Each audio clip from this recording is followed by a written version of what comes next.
masalah. Bante Jotiko nggak ada suaranya.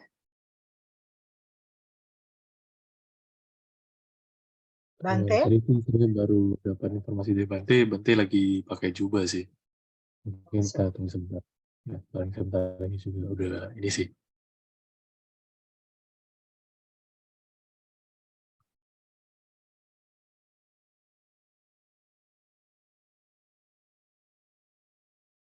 Pantesan gelap. Iya.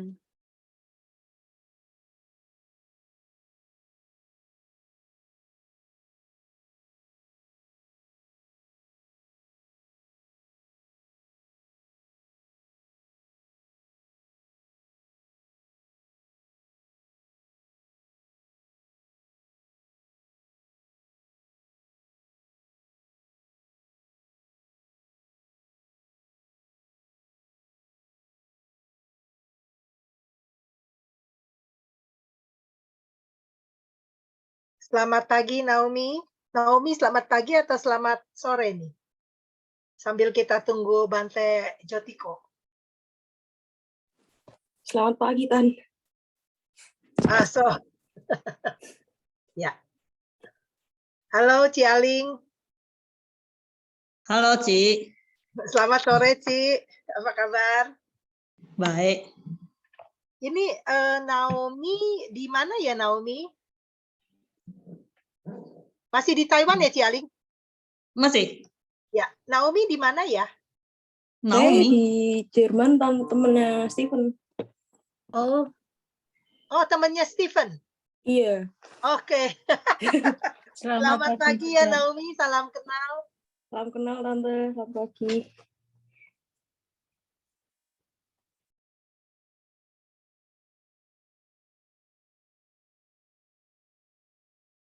Bante belum.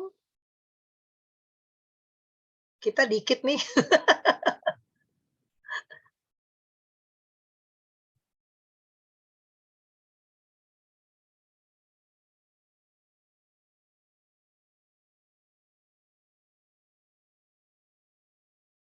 Bante lagi pakai jubah ya tadi ya Pur ya? Iya, Ji, benar. Hari ini dari luar negeri semua, dari luar Indonesia semua ini. Ya. Yang di Indonesia pada lagi liburan kan? Iya. Kalau Ci Aling kan di Taiwan. Yang Iya. Huawei Mate. Kan Iya. Gimana Ini Ci? tadi, Ada Juni acara pulang. lebaran nggak Ci di Taiwan? Nggak ada. Nggak ada apa-apanya lah di sini. Kedutaan Indonesia ada nggak ya di Taiwan? Nggak ada ya? Ada dong. masing-masing negara. Ada. Ada. Tapi ada acara lebaran nggak sih? Nggak ada. Orang sini mana ada lebaran. Tapi di sini Ya, pun kalau- di acara KJRI ada loh di Hamburg. Oh, sini mah enggak ya. Sini mungkin di yang Berlin TKI juga ada TKI ya? sendiri yang rayain sendiri aja. Mereka rayain sendiri sih. Kalau yang mungkin yang TKI itu. Pur di Berlin Tapi kalau- kemarin juga meriah ya Pur? Iya, lumayan, Ji. Iya. Saya nggak ikutan ininya sih, kan saya kerja. Tapi lumayan banyak sih yang datang gitu. Aso ya. Kalau saya sih nggak ikutan karena kan harus kerja. Karena kan Jumat acaranya. Nggak tahu Jumat atau kemarin deh.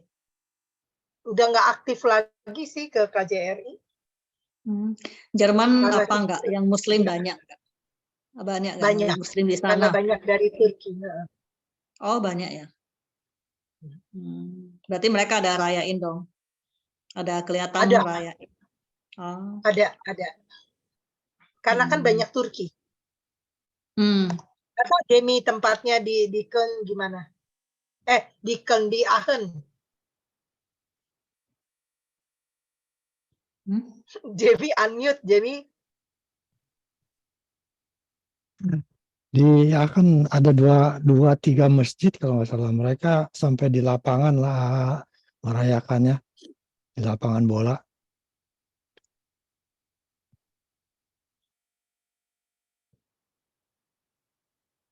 Ini anyut jadi gantian.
Ya. Sudah Bante. Ya, Namo Buddhaya. Nama budaya Bante, selamat pagi. Selamat pagi. Saya lagi ada masalah, nggak ngerti dari tadi bagaimana caranya. Sekarang udah bisa ya? Ya, sudah Bante. Bante, kedengaran suara kami? Kedengaran jelas sekali. Oke, terima kasih Bante. Ini tadi giniin aja ya.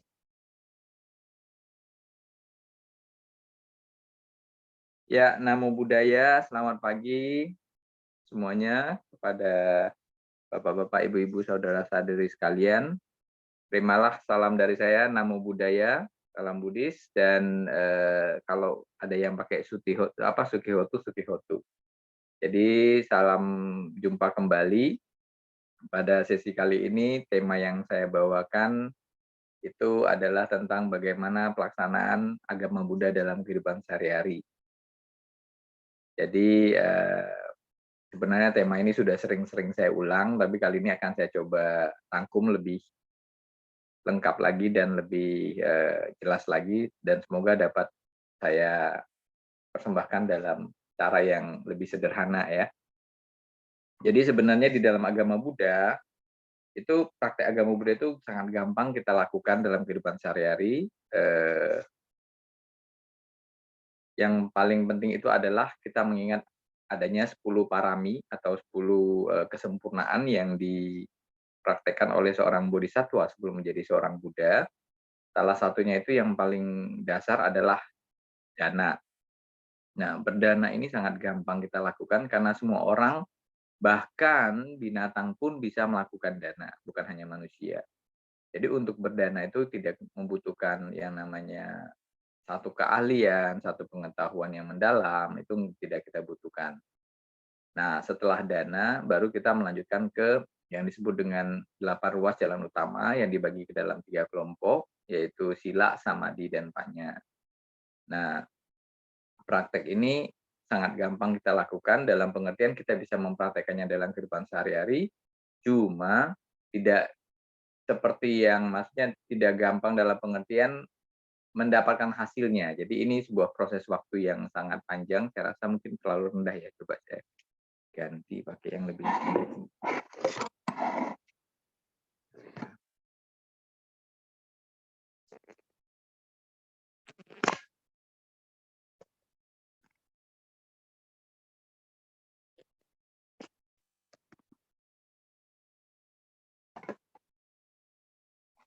Gini lebih oke ya kayaknya ya.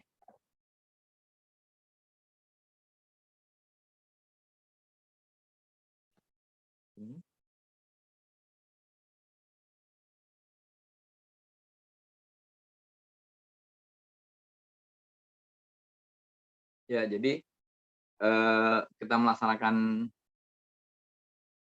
agama Buddha itu sangat gampang karena itu sebenarnya seperti yang dikatakan oleh Sang Buddha adalah sesuai dengan alam, sesuai dengan hukum-hukum alam itu sendiri, yaitu kita melaksanakan sila, samadhi, dan panya. Nah, sila itu sendiri sebenarnya bukan dibuat oleh Sang Buddha. Sila itu sudah ada di alam itu sendiri, dan buat kita umat biasa atau orang rumah tangga itu melaksanakan 5 sila, yaitu Pancasila Buddhis. Kita tidak membunuh atau berusaha untuk tidak membunuh, tidak menyakiti makhluk lain, jadi bukan hanya manusia, termasuk makhluk-makhluk yang lainnya, seperti binatang dan makhluk-makhluk astral yang tidak mempunyai bentuk, yang tidak mempunyai tubuh jasmani, terus kemudian kita tidak mencuri atau mengambil sesuatu yang bukan milik kita, dan tidak melakukan perbuatan asusila, dan juga yang keempat itu tidak berbohong, berkata kasar, menghina, atau memfitnah. Yang kelima adalah tidak menghilang atau melemahkannya kesadaran kita, baik melalui makanan maupun minuman. Karena kalau di zaman Sang Buddha itu disebut minuman, karena pada masa itu baru ada minuman ya, kayak sejenis alkohol, sejenis arak atau apa, yang bisa melemahkan kesadaran kita. Nah, pada masa sekarang itu sudah berkembang, bukan hanya jenisnya minuman, tetapi juga jenisnya obat-obatan dan makanan. Seperti ada bentuknya permen, bentuknya pil, dan segala macamnya. Jadi, ini adalah sebuah kemajuan teknologi yang kita juga harus berhati-hati, tapi juga teknologi itu sendiri bisa kita pakai seperti saat ini, kita sekarang bisa berkumpul, tanpa harus berada di satu tempat, tapi melalui internet dan sekarang melalui smartphone. Jadi kita bisa ketemu, bisa ngomong dengan jarak jauh.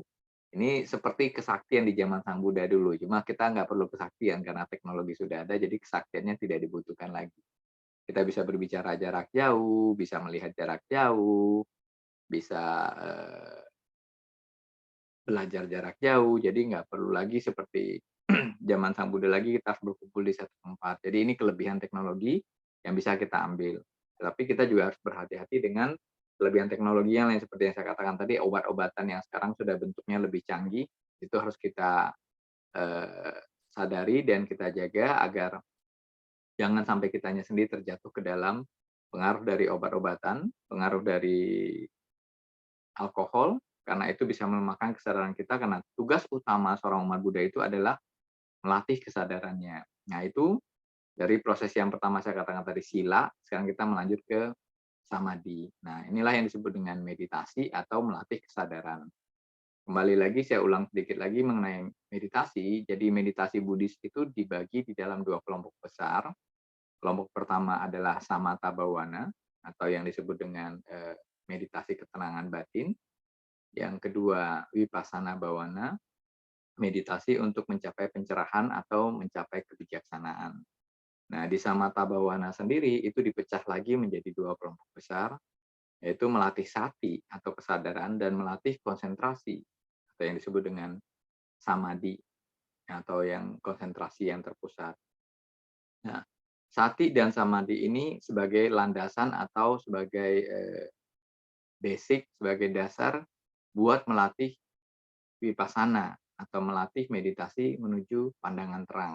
Kenapa? Karena tanpa kesadaran yang kuat, tanpa konsentrasi yang kuat, kita akan susah untuk berlatih perenungan terhadap ketidakkekalan, terhadap penderitaan, dan terhadap ketanpaakuan yang dalam agama Buddha dalam bahasa Pali disebut anicca, dukkha, dan anatta. Jadi sebenarnya ini semua sudah diajarkan oleh Sang Buddha, dan buat kita sendiri juga gampang. Yang saya katakan tadi, melatih dalam kehidupan sehari-hari. Kenapa? Karena apabila kita ragu atau kita bingung, cukup kita ingat membaca parita.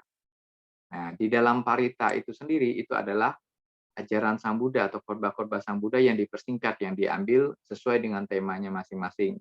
Seperti kalau kita ingin melatih meditasi, kembali ke tadi yang saya katakan meditasi samatha bhavana, itu ada 40 pokok atau 40 objek meditasi. Salah satunya itu adalah perenungan terhadap Sang Trirarana yang dipecah lagi menjadi 3, itu Buddhanusati, Dhammanusati, dan Sanghanusati.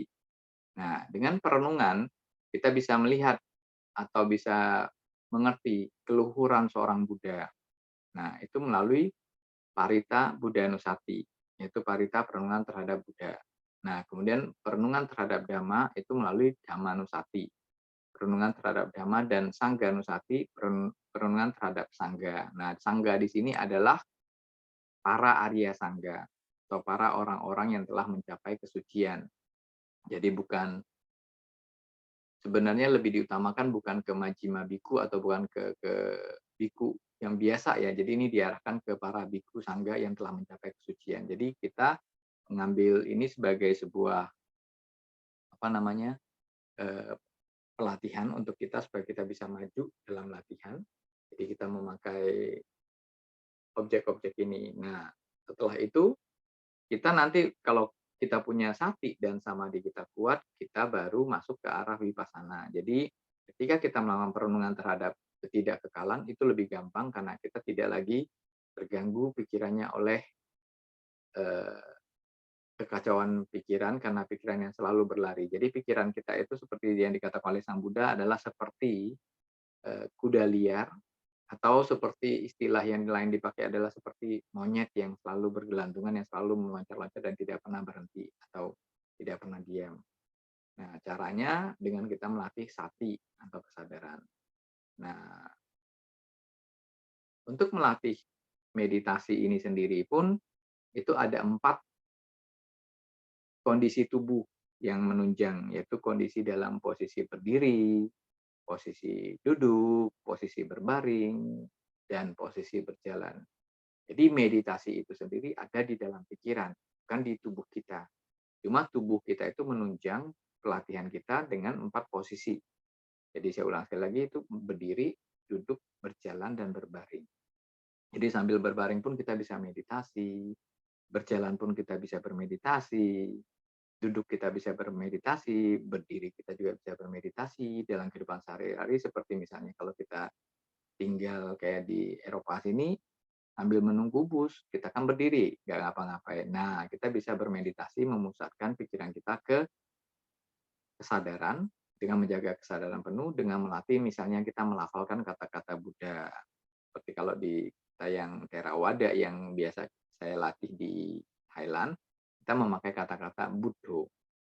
Jadi kita setiap kali tarik nafas bud, keluar nafas do, tarik nafas bud, keluar nafas do. Nah, bagi yang senangnya memakai cara Mahayana, ya bisa memakai kata-kata Amitofo, Amitofo, atau Kuan Yin Posat, misalnya Kuan Im, gitu, diulang-ulang, diulang-ulang. Terus jadi kita bisa berlatih dengan sesuai keinginan kita. Jadi sebenarnya yang disebut dengan Samanta Bhawana itu sendiri pun bukan meditasi Buddhis. Jadi meditasi Buddhis yang murni itu cuma Vipassana Bhawana.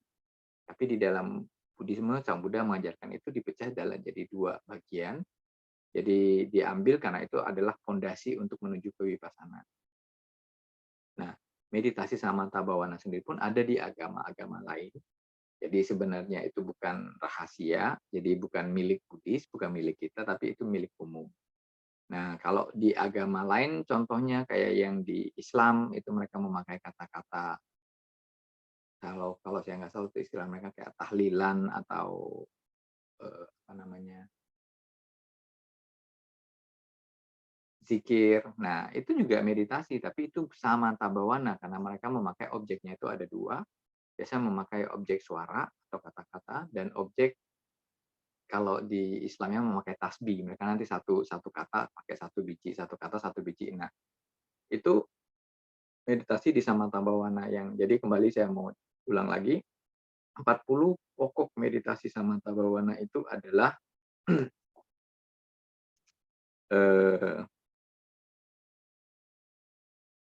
tadi yang saya katakan objeknya perenungan terhadap Sang Buddha, perenungan terhadap Dhamma, perenungan terhadap Sangha, dan juga ada objek yang lainnya seperti perenungan terhadap tubuh jasmani.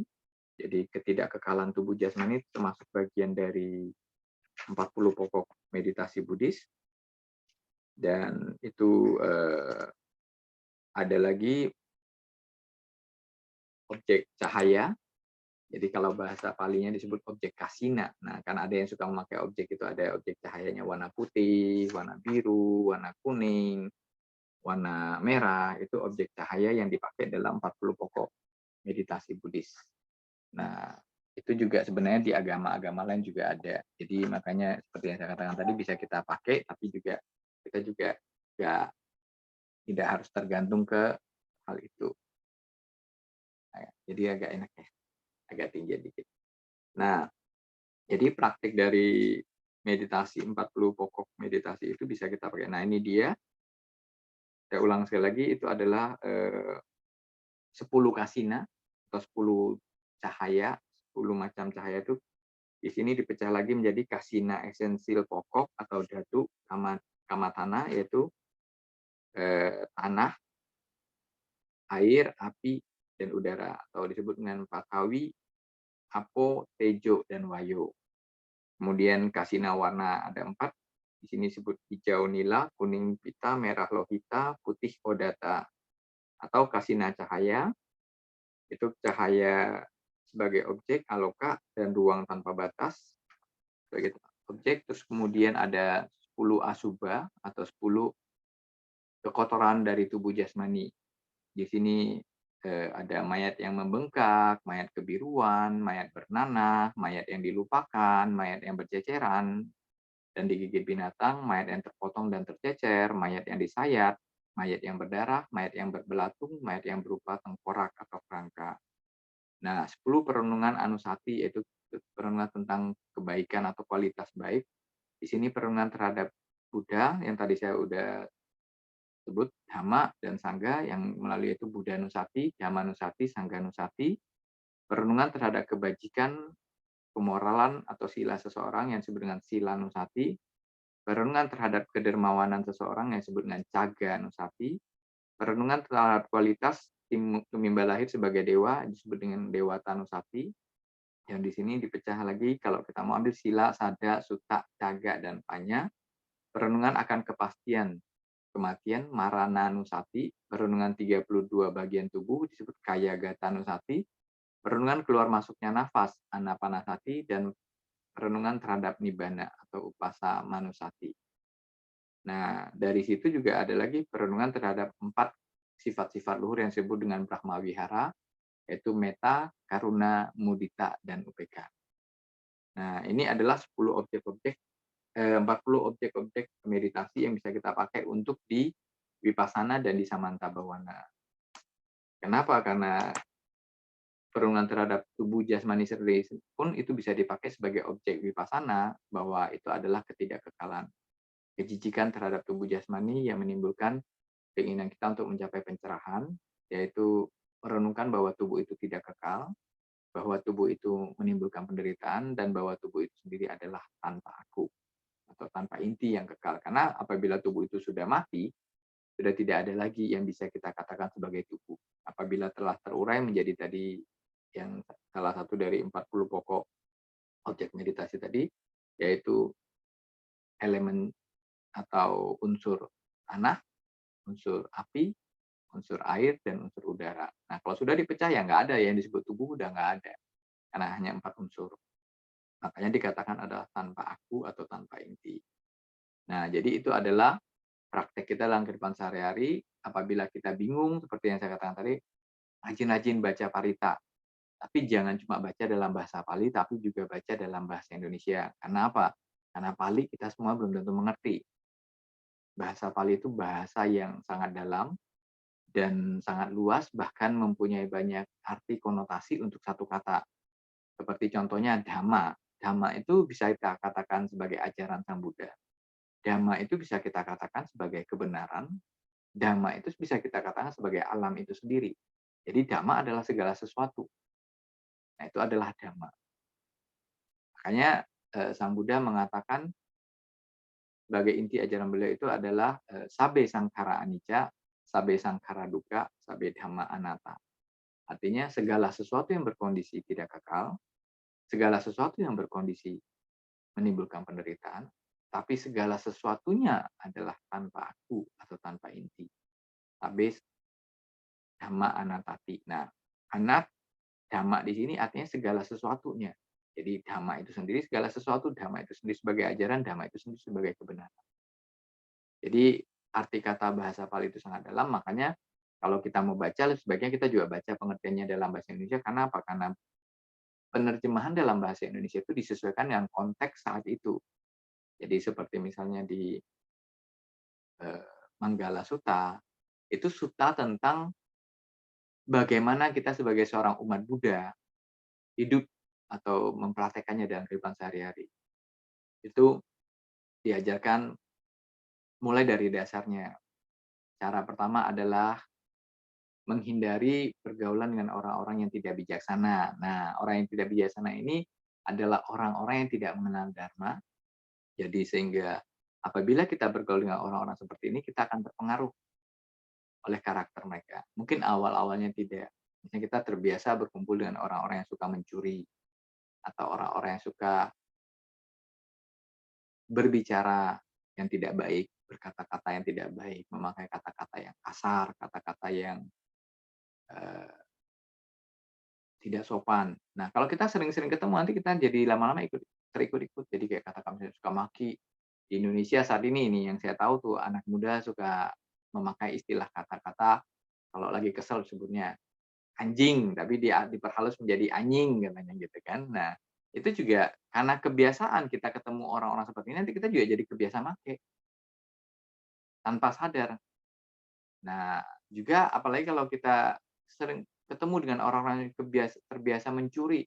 Jadi, oh iya ya, berarti mencuri itu biasa ya, gitu. Karena semua teman-teman yang kita temui biasa mencuri gitu loh. Atau semua teman-teman yang kita temui biasa berbohong. Oh, jadi berbohong biasa ya. Oh, udah nggak apa-apa, masalah kecil gitu kan. Jadi sebenarnya itu bukan masalah kecil. Jadi baik itu karma baik ataupun karma jelek, apakah itu kusala atau akusala karma, jangan dianggap rendah atau jangan dianggap remeh walaupun kecil. Karena tetesan dari karma jelek atau karma baik itu dicontohkan seperti air, satu saat akan bisa mengisi sebuah kendi.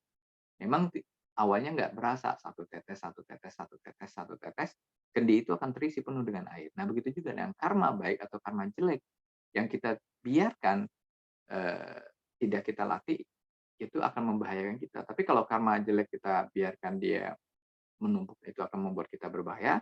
Karma baik tidak kita latih, ya tidak akan bertambah. Makanya karma baik yang dilatih, tapi dengan kesadaran penuh, itu akan membawa buah dari karmanya itu atau disebut karma wipaka yang sangat besar. Makanya dikatakan di sini tadi, mengapa kita sebagai seorang umat Buddha harus melaksanakan sila samadhi untuk bisa mendapatkan panya. Nah, panya ini melalui vipassana. Samadhi itu melatih konsentrasi dan kesadaran pikiran.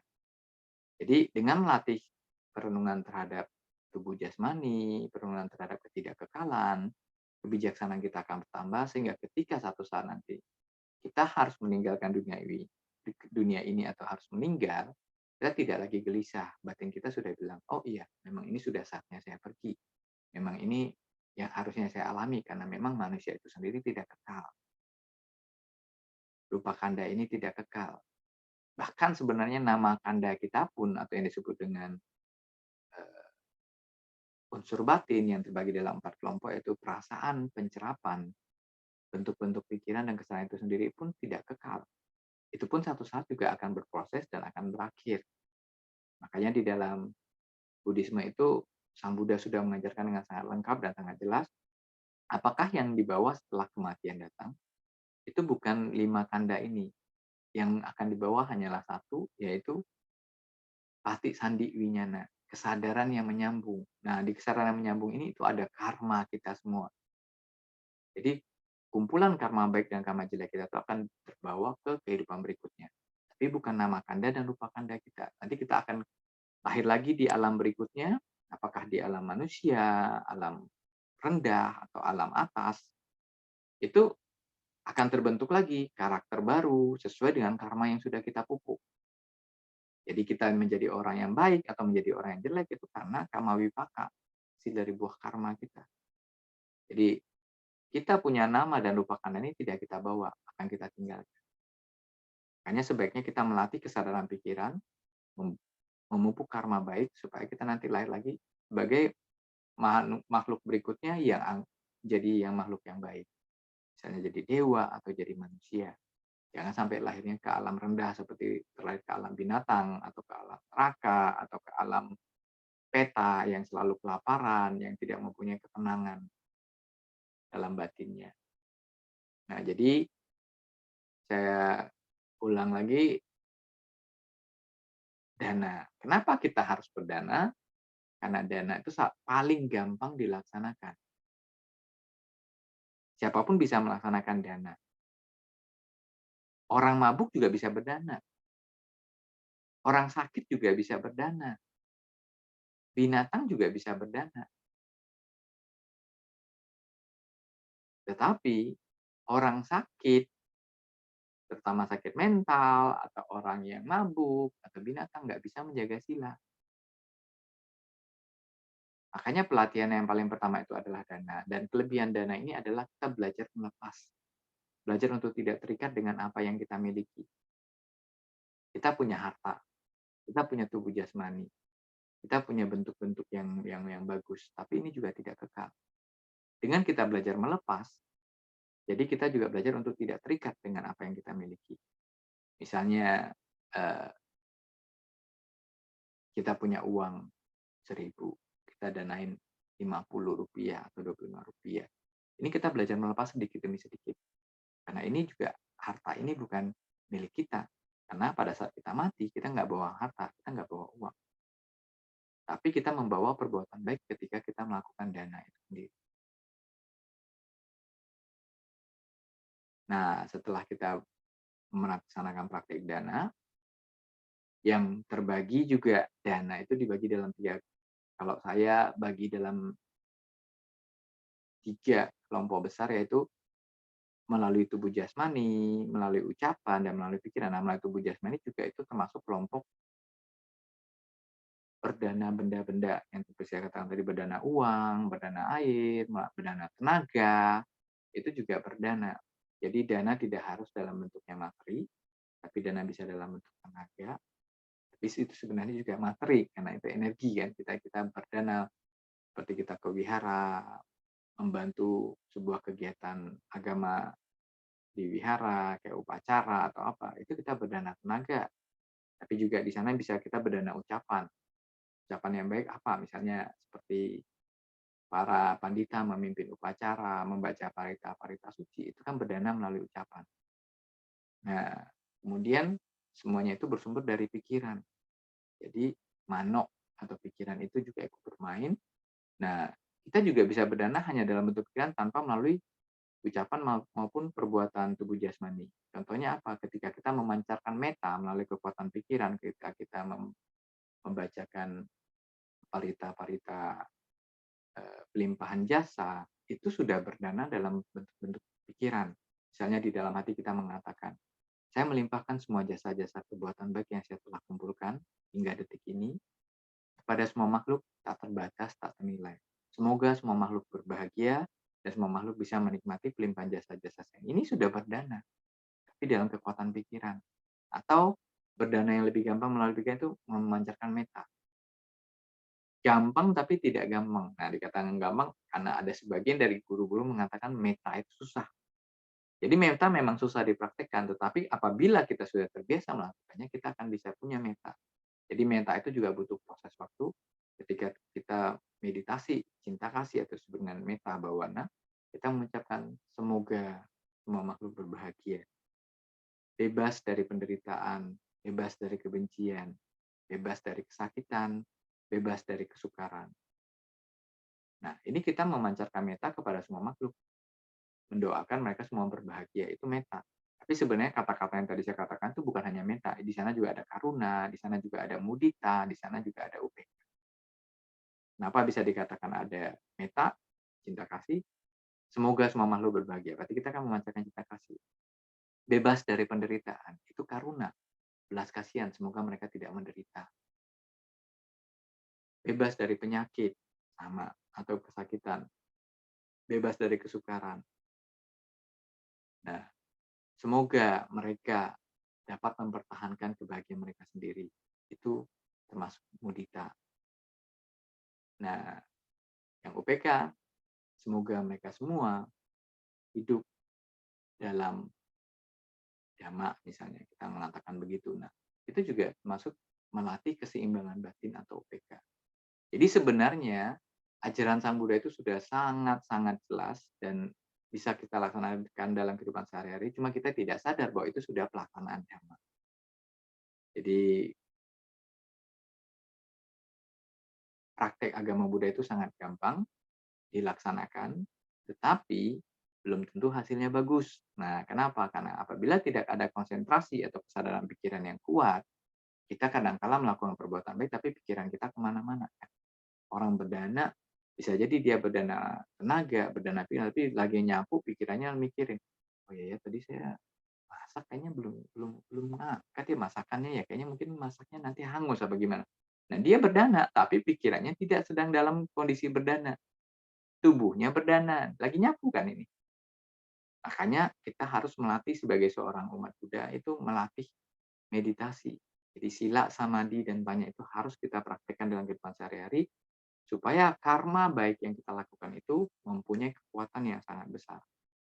Nah, ini kita butuhkan agar kita satu saat nanti bisa memakai karma baik ini atau disebut dengan parami tingkat tinggi untuk mencapai pencerahan. Karena untuk mencapai pencerahan itu membutuhkan dorongan energi yang sangat besar. Seperti yang Sang Buddha katakan, beliau saja sebelum menjadi Buddha, itu harus memupuk 10 kesempurnaan dari sifat-sifat atau disebut dengan dasa parami itu melalui 4 asangkeya kalpa, 400.000 kalpa. Nah, 4 asangkeya itu 4 juta kalpa. Jadi 4.400.000 kalpa. Nah, satu kalpa ada yang bilang itu 1 miliar tahun.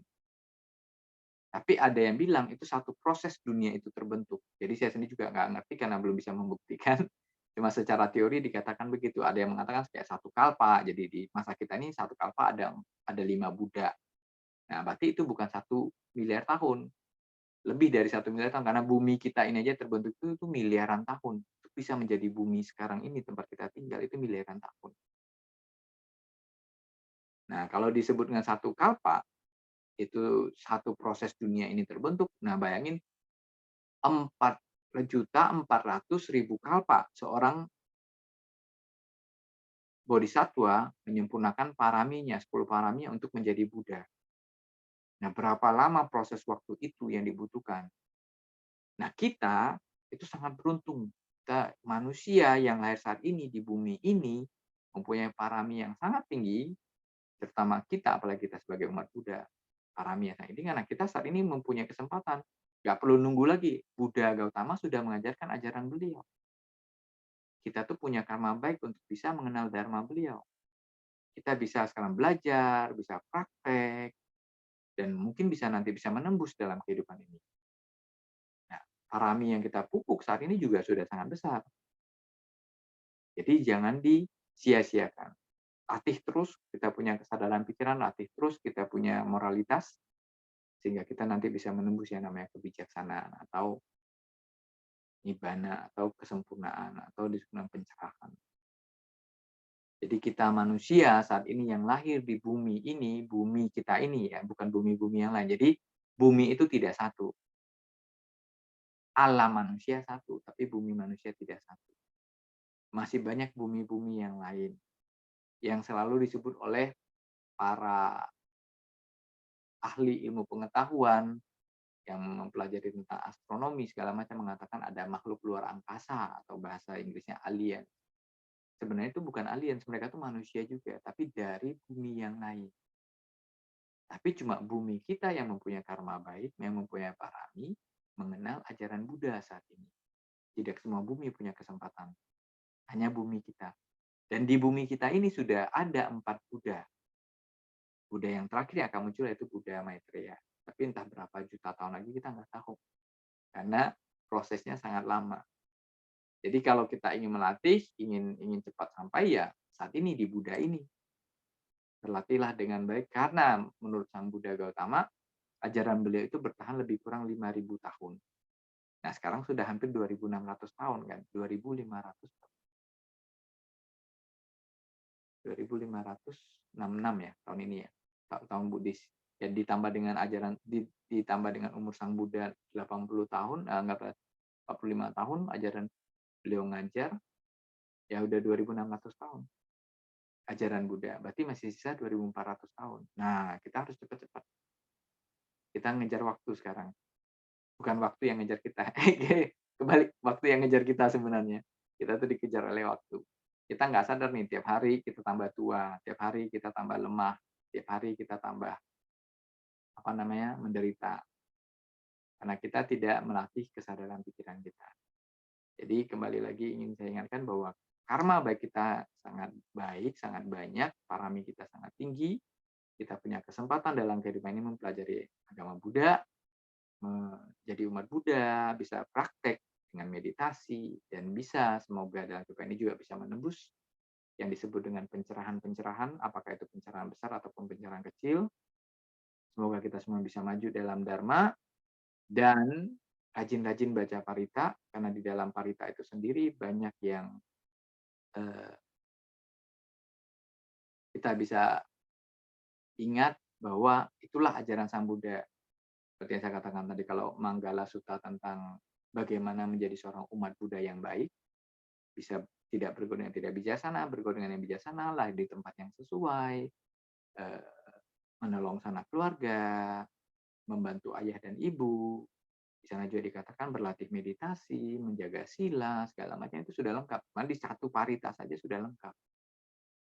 Yang ingin Sang Buddha katakan. Jadi kita kalau bingung-bingung ya baca itu saja. Tapi kalau Anda ingin menjadi seorang ahli dharma, ingin pintar dalam dharma, maka harus belajar. Jadi tapi guru dharma pun saat ini banyak. Di Indonesia saja sudah ada sangat banyak. Itu kayak Bante Keminda atau disebut yang biasa dipanggil dengan Asin Keminda. Kemudian ada Bante Santa Cito yang pintar juga khotbah dhamanya, yang memang beliau sendiri juga kalau nggak salah katanya sudah PhD atau doktor di dalam agama Buddha. Terus ada Bante Dhammadiro, itu ahli bahasa Pali sudah tingkat 7 di Thailand. Orang Indonesia, dan saat ini tinggal di Indonesia.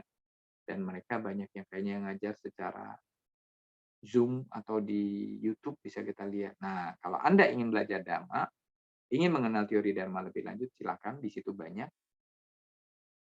Tapi saya tidak menyarankan untuk orang-orang yang seperti saya, orang-orang yang usianya sudah di atas 50 atau di atas 40, waktu kita tinggal sedikit. Sebaiknya kita pakai buat meditasi banyak-banyak, buat melatih kita punya sati. Tapi bagi anak-anak muda yang masih punya semangat, waktunya masih lebih panjang dari kita, silakan. Mau mempelajari Dhamma, silakan. Itu nggak masalah. Jadi cuma inti dari ajaran Sang Buddha itu sangat sedikit, yaitu seperti kita bilang, Sang Buddha mengatakan dalam sebuah khotbah singkatnya yang ada di Dhammapada, saya lupa ayat keberapa itu, Saba papasa akaranang kusala saupasampada sacito paryodapana etang budana sasanang. Nah, Sang Buddha mengatakan hindari kejahatan, perbanyak kebajikan, latihlah pikiran atau kesadaran. Itulah inti ajaran dari semua Buddha. Jadi bukan hanya Buddha Gautama, setiap Buddha yang datang akan selalu mengajarkan ajaran yang sama.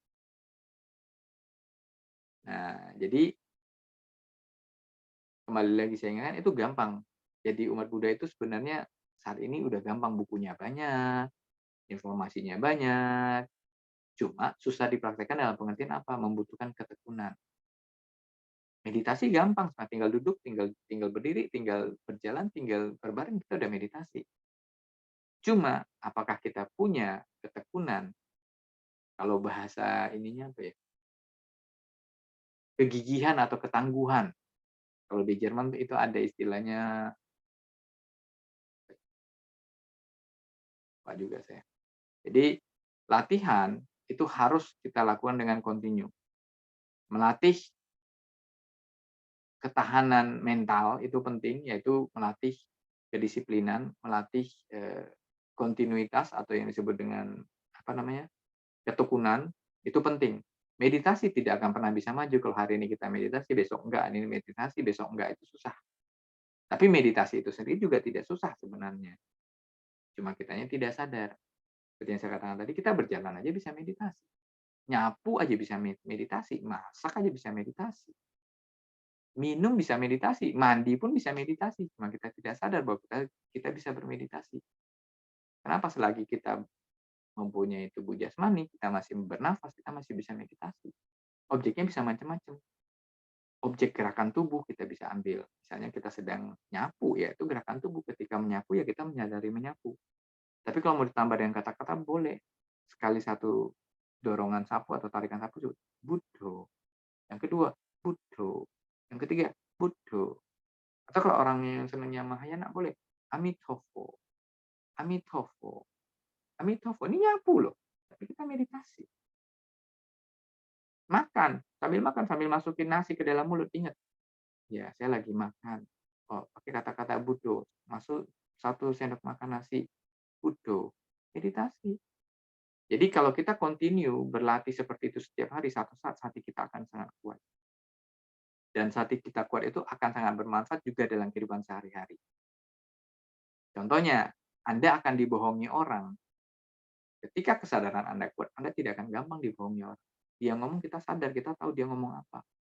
Nah, pasti kita akan bilang, maksud Anda tadi apa? Tolong dijelasin, saya nggak ngerti. Padahal kita ngerti. Cuma kita kan mau kepastian. Itu kekuatan dari kesadaran pikiran.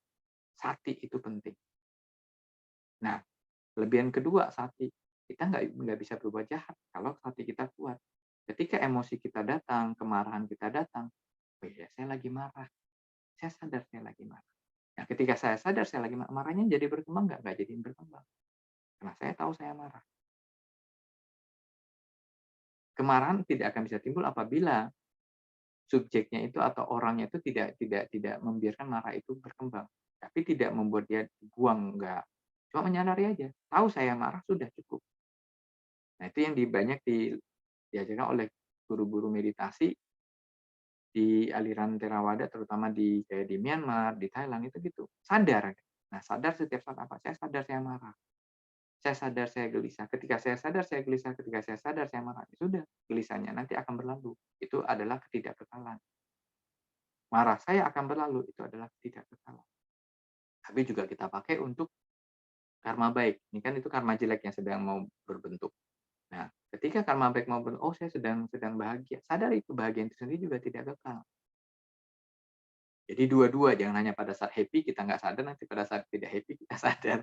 Ya nggak bisa, karena kesadaran itu harus setiap saat. Karena baik itu bahagia ataupun tidak bahagia, suka ataupun duka, itu tidak kekal. Jadi tidak ada yang kekal di dunia ini.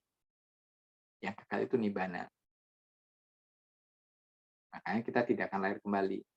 Jadi kesadaran pikiran itu penting buat dijaga dan harus dilatih dengan meditasi. Nah, meditasi bukan duduk, meditasi bukan berdiri, meditasi bukan berjalan atau berbaring, tetapi itu hanyalah posisi tubuh. Meditasi itu ada di dalam pikiran kita masing-masing atau di dalam kesadaran kita masing-masing. Nah, kalau untuk mencapai pencerahan, Sang Buddha mengatakan ada 4 langkah yang di Satipatthana Sutta, yaitu kaya nupasana, perenungan terhadap tubuh jasmani, itu tahap awal untuk bisa mencapai sotapanna. Apabila itu kepotong, kita sudah tidak terikat lagi padanya namanya rupa kanda atau tubuh jasmani, kita sudah mencapai sotapanna. Wedanupasana itu perasaan atau meditasi objeknya perasaan. Apabila itu kepotong, kita sudah masuk ke level kedua disebut dengan sakadagami. Tadi sotapanna, sakadagami. Nah, yang ketiga untuk menembus mencapai anagami itu dipakai objeknya adalah citta nupasana. Citta itu ya kesadaran pikiran. Nah, yang terakhir setelah kita mencapai anagami, meditasi yang dilanjutkan adalah dhamma nupasana. Dhamma apa? Kebenaran itu sendiri sebagai objek. Jadi itu sementara sampai di situ dulu hari ini diskusi Dhamma kita tentang pelaksanaan meditasi, pelaksanaan agama Buddha dalam kehidupan sehari-hari, yaitu dengan menjaga sila, samadhi, dan panya. Terima kasih, dan buat yang ingin bertanya, silakan. Saya kembalikan dulu ke ke adminnya hari ini siapa nih, saya nggak tahu. Oke, terima kasih banyak Bante atas pembabaran damanya kepada kami agar kami dapat menjalankan kehidupan kami dengan lebih baik. Dan sekarang sesi tanya jawab ya Bante ya. Bante kira-kira bisa sampai jam berapa ya Bante? Sebenarnya sih kalau jam berapanya sih bebas. Cuma nanti saya mungkin kalau seandainya bisa istirahat bentar ya paling saya cuma buat makan sebentar ya sekitar 5 menit atau 10 menit. Oke Bante. Oke, jadi kita ntar akan sudahi untuk pertanyaannya kira-kira sampai 11.30 ya Bante ya? Atau bisa lebih? 11.30 boleh, 11.45 juga boleh. Oke, terima kasih Bante. Dan sebelum masuk ke dalam sesi tanya jawab, ada beberapa hal yang perlu kami sampaikan adalah bahwa pertanyaan dapat diajukan melalui kolom chat ke MC atau mengajukan raise hand melalui Zoom control panel, dan kami akan berselang-seling mengajukannya, yaitu dimulai dari raise hand terlebih dahulu. Kemudian pertanyaan akan dipilih dengan kualifikasi sesuai tema dan bermanfaat bagi pendengar lainnya. Jadi untuk beberapa pertanyaan yang sekiranya hampir mirip dan sudah dijawab, tidak akan kami bacakan kembali, dan jadi mohon tidak jadi berkecil hati bagi penanya, atau yang tidak sesuai dengan tema tidak akan kami tanyakan juga. Dan kemudian satu pertanyaan untuk setiap peserta. Jadi pembabaran akan lebih bisa lebih detail. Dan sekarang waktunya kami persilakan untuk bertanya kepada para peserta. Terima kasih. Ada yang raise hand?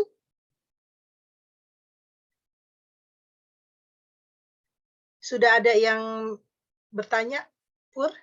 Atau dari YouTube Live, Pur? Belum sih. Belum? Kalau belum, saya sih sebetulnya sudah ada beberapa pertanyaan, Bante. Ya, silakan. Saya mulai ya, Bante. Tadi Bante bilang, sebetulnya kita bisa mulai dengan pembacaan parita ya, Bante. Dan dalam pembacaan parita itu, apakah bisa Saya tidak mengerti artinya kalau dalam bahasa Pali.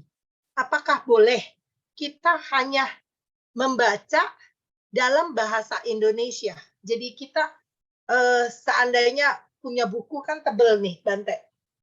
Ada pembahasannya dalam bahasa Indonesia. Iya. Kemudian, apakah boleh kita hanya membaca yang dalam bahasa Indonesia terlebih dahulu, kemudian baru kita baca paritanya, Bante? Boleh. Jadi Jadi sebenarnya kita tidak satu paket. Istilahnya kan misalnya kita mau apa ya, kayak kita sembahyang orang tua kita. Itu kan ada beberapa parita yang harus kita bacakan. Tapi kan kalau kita bacakan itu semua dengan kita membaca artinya, itu kan kayaknya terlalu panjang ya Bante ya. Apakah boleh kita hari ini kita mempelajari, oh ini nih apa bacaan ini, sehingga kita mengerti Bante. Jadi pada saat kita waktu membacakan secara seluruh satu paket itu, jadi kita sudah mengerti artinya. Boleh Bante, dicicil.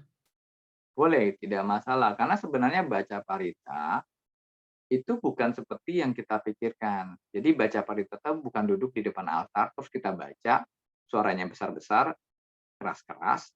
Itu bukan baca parita, itu membaca buku dengan pelafalan suara. Baca yang disebut dengan baca di sini ya kita nggak harus baca pakai suara, kita juga bisa baca dalam hati. Anda sedang dalam bus, sedang dalam kereta, lagi nunggu ini, busnya belum nyampe, ya baca. Itu juga baca artinya kan berarti kita ngerti. Tapi kalau kita terbiasa membaca dalam bahasa Pali, karena kita selama ini diajarkan dalam bahasa Pali. Cuma sebenarnya karena waktu itu, mungkin waktu zaman saya dulu masih kecil, terjemahan kan masih sedikit. Paling parita yang diterjemahin baru beberapa. Nah, sekarang kan sudah banyak buku parita itu yang terjemahannya banyak. Jadi yang maksud saya itu, kita tidak harus membaca dalam bahasa Pali. Tapi kalau kita ingin membaca dalam bahasa Pali itu juga bagus. Kenapa? Karena kita bisa mempelajari kata-kata dalam bahasa Pali seperti yang saya katakan tadi, bahasa Pali itu bahasa yang sangat tua, yang sangat dalam dan mempunyai arti yang banyak. Jadi kalau kita mempelajari itu, kita juga belajar bagaimana mengerti sumber dari ajaran Sang Buddha itu sendiri. Karena kadang-kala terjemahan bisa salah. Terjemahan itu nggak selalu betul. Kenapa? Kadang-kala artinya itu seperti yang saya katakan tadi, artinya arti konotasi, yang maksudnya itu A, tapi karena si penerjemahnya itu nggak mengerti arti konotasi A ini, dibuat arti harafiahnya, arti aslinya. Sehingga artinya jadinya berbeda dengan yang dimaksudkan dalam penerjemahan. Makanya ada penerjemahan yang enak dibaca, ada penerjemahan yang tidak enak dibaca, yang bahasanya sangat kaku. Itu sesuai dengan arti harafiah gitu loh. Jadi istilahnya arti dari kamus. Ada yang menerjemahkan dengan cara begitu, tapi ada yang menerjemahkan dengan cara memakai kata-kata sehari-hari kita yang lebih enak didengar. Nah, tergantung kitanya mau baca gimana. Apakah kita mau baca bahasa Palinya dulu, terus kemudian kita mau baca bahasa Indonesianya, atau mau baca bahasa Indonesia dulu, atau mau baca bahasa Palinya, nggak apa-apa. Jadi yang biasanya Ibu Vini suka pakai untuk baca parita, itu tuh kan cuma yang diatur oleh lembaga agama kita atau Buddhisme kita di Indonesia. Kalau kita mau baca upacara orang meninggal itu ini. Itu kan cuma aturannya. Sebenarnya itu kan tidak harus begitu. Sebenarnya tujuannya itu adalah supaya kita mempunyai struktur gitu, supaya kita bisa tahu kemana. Tapi sebenarnya parita pelimpahan jasa ya cuma itu aja. Karania Menta Sutta itu pelimpahan jasa. Apa namanya? Satu lagi itu Etawata itu juga pelimpahan jasa. Kalau itu yang satu lagi itu yang di Buddhisme bentar ya.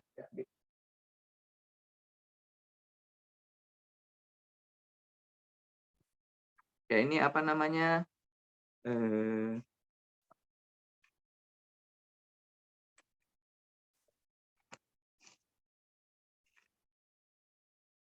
Patidana.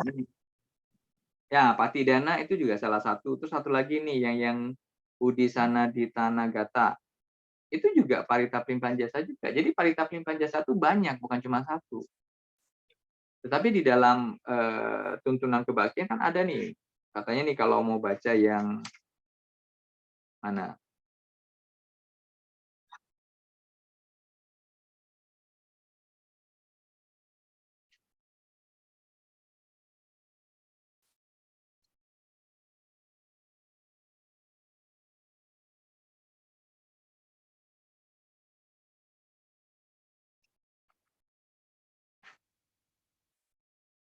Salah satu aja saya ambil ya. Menempati rumah baru, pembukaan toko, perusahaan, pabrik, dan lain-lain itu membaca Wandana, Tisarana, Buddha Nusati, Dhamma Nusati, Sangga Nusati, Manggala Sutta, Karania Meta Sutta, Bait 8, 9, 10, Cula Manggala, Cakrawala Gata, Sumanggala Gata.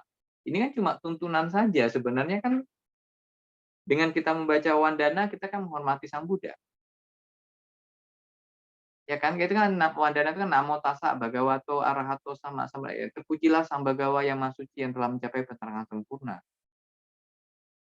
Tapi itu kan bukan untuk menempati rumah baru, tapi kita memulainya dengan mengingat bahwa ini Sang Buddha guru kita.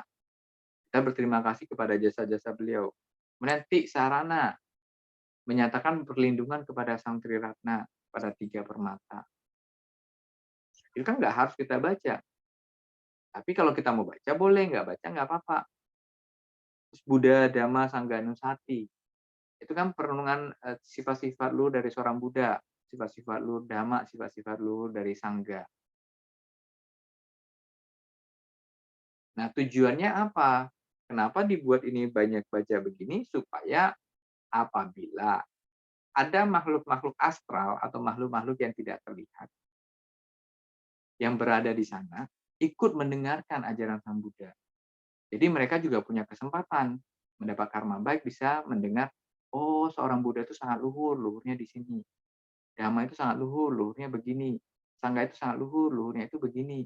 Nah, itu adalah bukan hanya untuk kita, tapi untuk makhluk di sekitar kita. Tapi untuk kita pun penting. Kalau kita membaca, tapi kita nggak ngerti, ya nggak ada guna. Jadi kita membaca itu harus mengerti. Makanya tadi saya katakan, sebaiknya membaca dalam 2 bahasa, bukan hanya 1 bahasa. Tapi kalau mau bahasa Indonesia saja nggak apa-apa. Cuma kan maksudnya kalau kita membaca dalam bahasa Pali, kita belajar langsung bahasa Palinya artinya apa.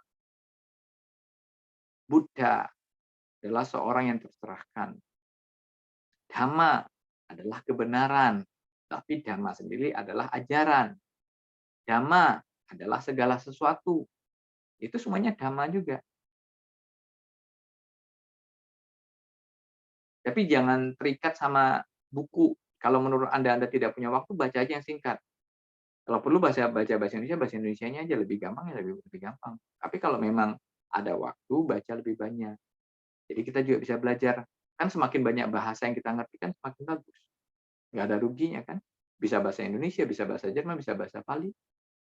Ada yang bisa bahasa Mandarin, ada yang bisa bahasa Thailand, ada yang bisa bahasa apa lagi, bahasa Inggris. Nggak rugi sebenarnya bisa banyak bahasa. Kenapa? Di masing-masing bahasa itu ada kata-kata yang di bahasa lain tidak ada. Contohnya di dalam bahasa Indonesia ada kata yang. Coba cari bahasa lain itu ada nggak yang? Nggak ada yang. Ya kan? Bahasa Indonesia yang. Ada nggak di bahasa Inggris yang? Nggak ada yang. Bahasa Jerman nggak ada, di bahasa Belanda nggak ada, di bahasa apa nggak ada. Nah, di bahasa Jerman juga ada. Ada kata doch, itu bahasa lain nggak ada. Ya, kalau ada yang ngerti bahasa Jerman tahu doch, coba cari doch bahasa Indonesia nggak ada, doch bahasa Inggris nggak ada. Nah, kalau kita semakin banyak mengerti bahasa, kita bisa mengerti, menguraikan sesuatu.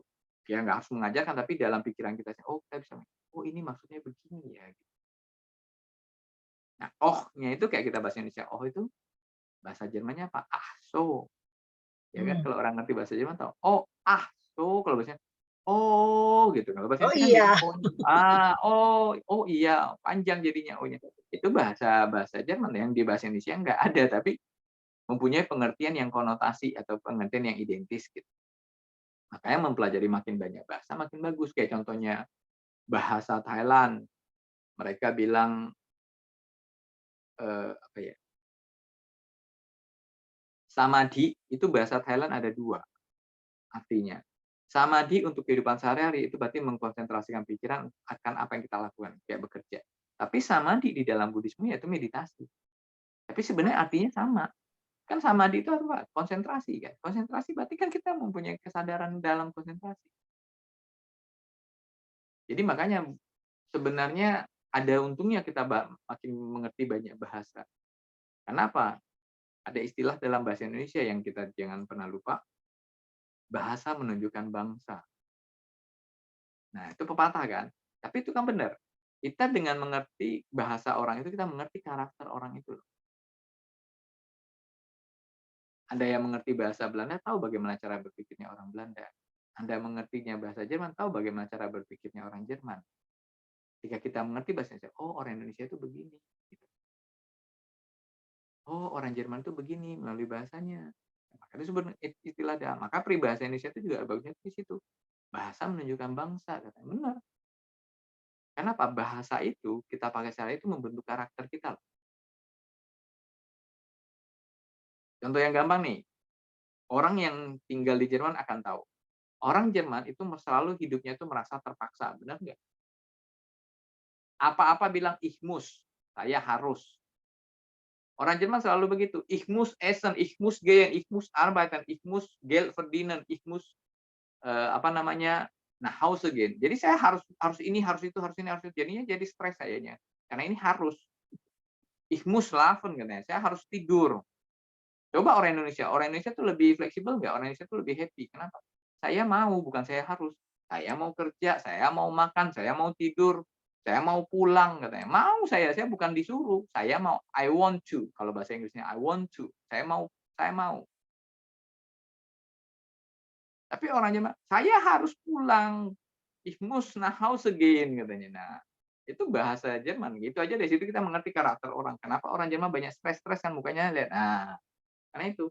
Karena mereka memakai kata-kata itu sehingga kata-kata itu melekat di dalam otak, melekat di dalam pikiran kita sehingga kita menyimpannya di dalam alam bawah sadar. Tapi kelebihan mereka ada. Orang Jerman itu akan selalu yang namanya straightforward. Dia lurus-lurus aja, dia nggak bisa belok-belok. Kelebihannya ada. Kalau mereka meditasi, mereka lebih cepat maju dari kita. Kalau kita tuh lebih banyak ininya. Kalau bahasa Jerman itu Ablenkung. Yang membuat kita tuh Cabang. jadi bercabang. Sebentar ke kiri, sebentar ke kanan. Kelemahan bahasa Indonesia di situ. Kelemahan orang Jerman di sini. Nah, tapi mereka punya kelebihan. Mereka fokus. Nggak pakai kacamata kuda kali, Bante. Iya. Orang Indonesia kan nggak pakai kacamata kuda. Kalau apa-apa fokus kan. Mereka kalau jadi dokter jantung ya jantung aja, yang lain dia nggak mau tahu. Jadi ahli tomat ya tomat aja, dia nggak mau tahu yang lain. Tomat yang penting, gitu. Tapi orang Indonesia coba, bisa jadi dokter, bisa jadi petani, bisa jadi tukang bangunan, semuanya orang Indonesia bisa. Semuanya bisa, tapi dikit-dikit. Karena nggak ada yang difokusin. Ya kan? Suruh perbaiki rumah bisa, ledeng rusak bisa, atap bocor bisa. Apalagi nanti itu, suruh masak bisa. Semua orang Indonesia itu semuanya serba bisa. Itu sebenarnya gado-gado. Nah, kan dari situ kita tahu lagi, gado-gado makanan Indonesia kan campuran, tapi dikit-dikit semuanya kan nggak ada yang fokus kan. Jadi makanya kelebihan kalau kita mempelajari banyak bahasa, kita mengerti, ya kita punya pengetahuan itu lebih luas. Jadi kita mengerti cara pandang orang lain, sehingga kita tidak gampang menghakimi orang lain. Nah, kalau kita cuma mengerti satu kultur atau satu bahasa, kita suka menghakimi orang. Padahal belum tentu yang kita bilang itu salah di tempat dia, enggak. Contohnya nih, yang bilang memberi dengan tangan kiri salah siapa? Cuma orang Indonesia loh. Di negara lain nggak ada yang bilang salah. Termasuk orang Arab sendiri nggak ada yang bilang tuh kasih tangan kiri itu salah. Tapi di Indonesia coba kamu kasih tangan kiri ke orang. Oh kurang ajar kamu yang nggak sopan katanya. Kenapa? Itu kultur kita. Kultur kita mengatakan kasih tangan kiri nggak sopan. Harus kasih tangan kanan. Karena orang Indonesia membersihkan pantatnya pakai tangan kiri. Ceboknya pakai tangan kiri. Nah, orang bule, orang yang di negara-negara ada 4 musim, rata-rata pakai tangan kanan bersihinnya. Kan harus pegang tisu pakai tangan kanan. Pakai tangan kiri nggak bersih nanti. Tapi kita di Indonesia bilang apa? Tangan kiri ini salah loh kalau memberikan sesuatu. Nah, itu karakter kita, itu kulturnya kita. Tapi belum tentu kultur kita itu benar, kan? Benar cuma di tempat kita, tapi belum tentu benar di tempat lain. Sama seperti ada kejadian ini nih Dalai Lama katanya kemarin tuh barusan hari ini. Tapi saya cuma mau kasih contoh. Kebiasaan orang Tibet itu menjulurkan lidah. Nah, ya giniin, itu ada sejarahnya. Kenapa mereka menjulurkan lidah? Karena katanya ada di satu masa, ada satu penguasa yang sangat jahat, sangat kejam, entah jenderal atau apa, itu mempunyai lidah yang gelap atau lidah yang hitam. Nah, katanya keturunannya selalu akan mempunyai lidah yang hitam. Jadi supaya tidak bertemu dengan orang yang jahat, ya mereka kalau mau salaman ya julurin lidah. Oh, ini lidahnya merah loh, bukan hitam. Jadi akhirnya jadi kultur di sana. Tapi coba di negara lain kan jadi aneh. Di Indonesia bilang, lo nggak sopan, lo nyibir katanya. Cibir-cibirin orang gitu kan. Kan istilahnya kan kayak gitu. Tapi itulah kultur bangsa itu gitu loh. Ya ada saya nggak tahu tuh di Afrika atau di mana. Cara menghormatinya gimana? Meludah ke depan temannya itu. Orang yang gak dia ketemu dia ludah push gitu. Nah, itu buat mereka sebuah kultur itu cara menghormati, cara salam. Nah, salamnya kita apa? Di Buddhis kita ngangkat tangan. Kalau yang di Chinese, Pyonghi katanya gini kan. Kalau yang di Islam apa? Assalamualaikum. Nah, itu kan cara-cara mereka memberikan penghormatan. Tapi itu kan bukan berarti sesuatu yang absolut. Nggak ada yang absolut kecuali dhamma itu sendiri. Contohnya yang disebut dengan absolut, gaya gravitasi bumi itu pasti. Nggak mungkin. Mau kemana pun kita pergi tetap ada gaya gravitasi bumi. Di seluruh bumi kita ini. Nah, itu kebenarannya bisa dikatakan absolut. Atau contohnya, matahari selalu terbit di timur. Untuk kita punya sistem tata surya. Itu benar. Nggak bisa dibantah. Kemanapun kita pergi, pasti matahari terbitnya di timur. Di bumi ini ya, di dunia kita ini, tempat kita hidup.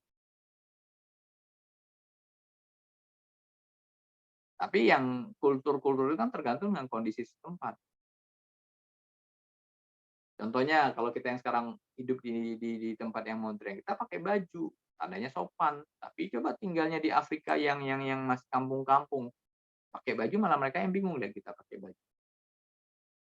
Mereka yang nggak pakai baju. Atau nih di Jerman ada kan yang namanya kultur kaum nude itu kaum apa namanya? Orang yang tidak suka pakai baju, cuma di winter aja mereka pakai baju kan ini. Kalau orang yang tinggal di Jerman pasti tahu yang disebut dengan apa namanya Freie Kultur ya apa Freie Corporate Kultur FKK itu orangnya itu kalau summer pasti telanjang mereka. Tapi apakah mereka tidak sopan ya enggak di tempatnya mereka ya mereka sopan karena mereka yang begitu. Coba kita yang datang pakai baju buat mereka malah aneh. Jadi kebenaran itu secara kulturnya itu cuma setempat gitu loh. Nggak bisa kita ambil 100%.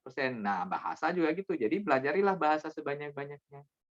Bacalah Parita dalam bahasa apapun karena mempunyai pengertian yang berbeda. Coba Anda baca penerjemahan Parita Pali ke bahasa Inggris. Itu artinya beda dengan bahasa Indonesia. Dan penerjemahannya itu juga nggak bisa lengkap. Nggak ada yang 100% bisa lengkap. Free of enmity katanya, bebas dari penderitaan atau bebas dari kesukaran. Kita bahasa Indonesia kita terjemahkan kesukaran.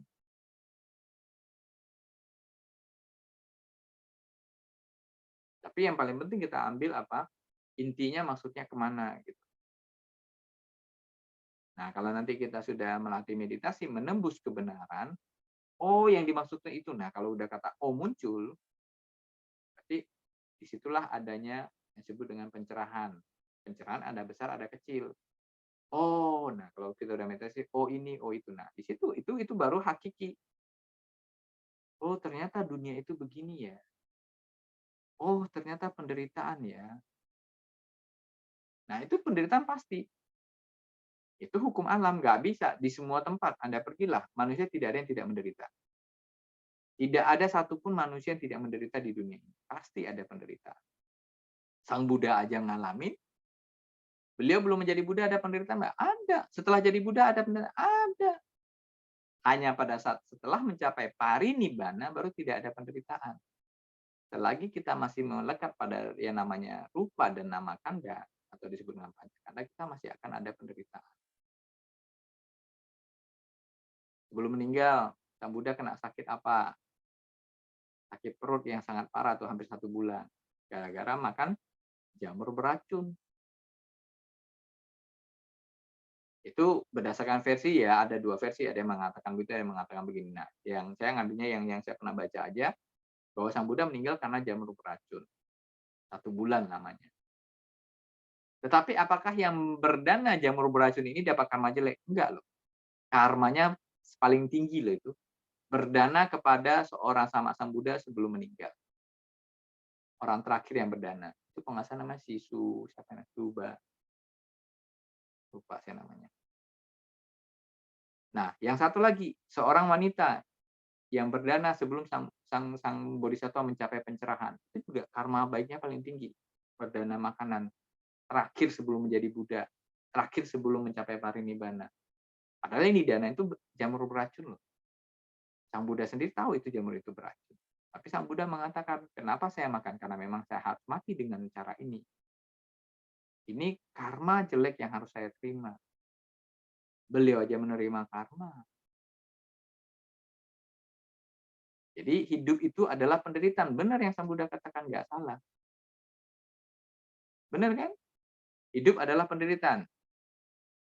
Sabe sangkara duka, atau diterjemahkan dalam bahasa Indonesia jadi segala sesuatu yang berkondisi adalah penderitaan. Ya hidup adalah kondisi kan. Ada lagi yang ingin ditanyakan. Jadi apapun silakan ya. Ibu Vini mau baca dalam bahasa Indonesia boleh, dalam bahasa Pali boleh, tapi kalau bisa baca Pali tapi tetap pakai bahasa Indonesia supaya kita lebih mengerti, lebih memahami.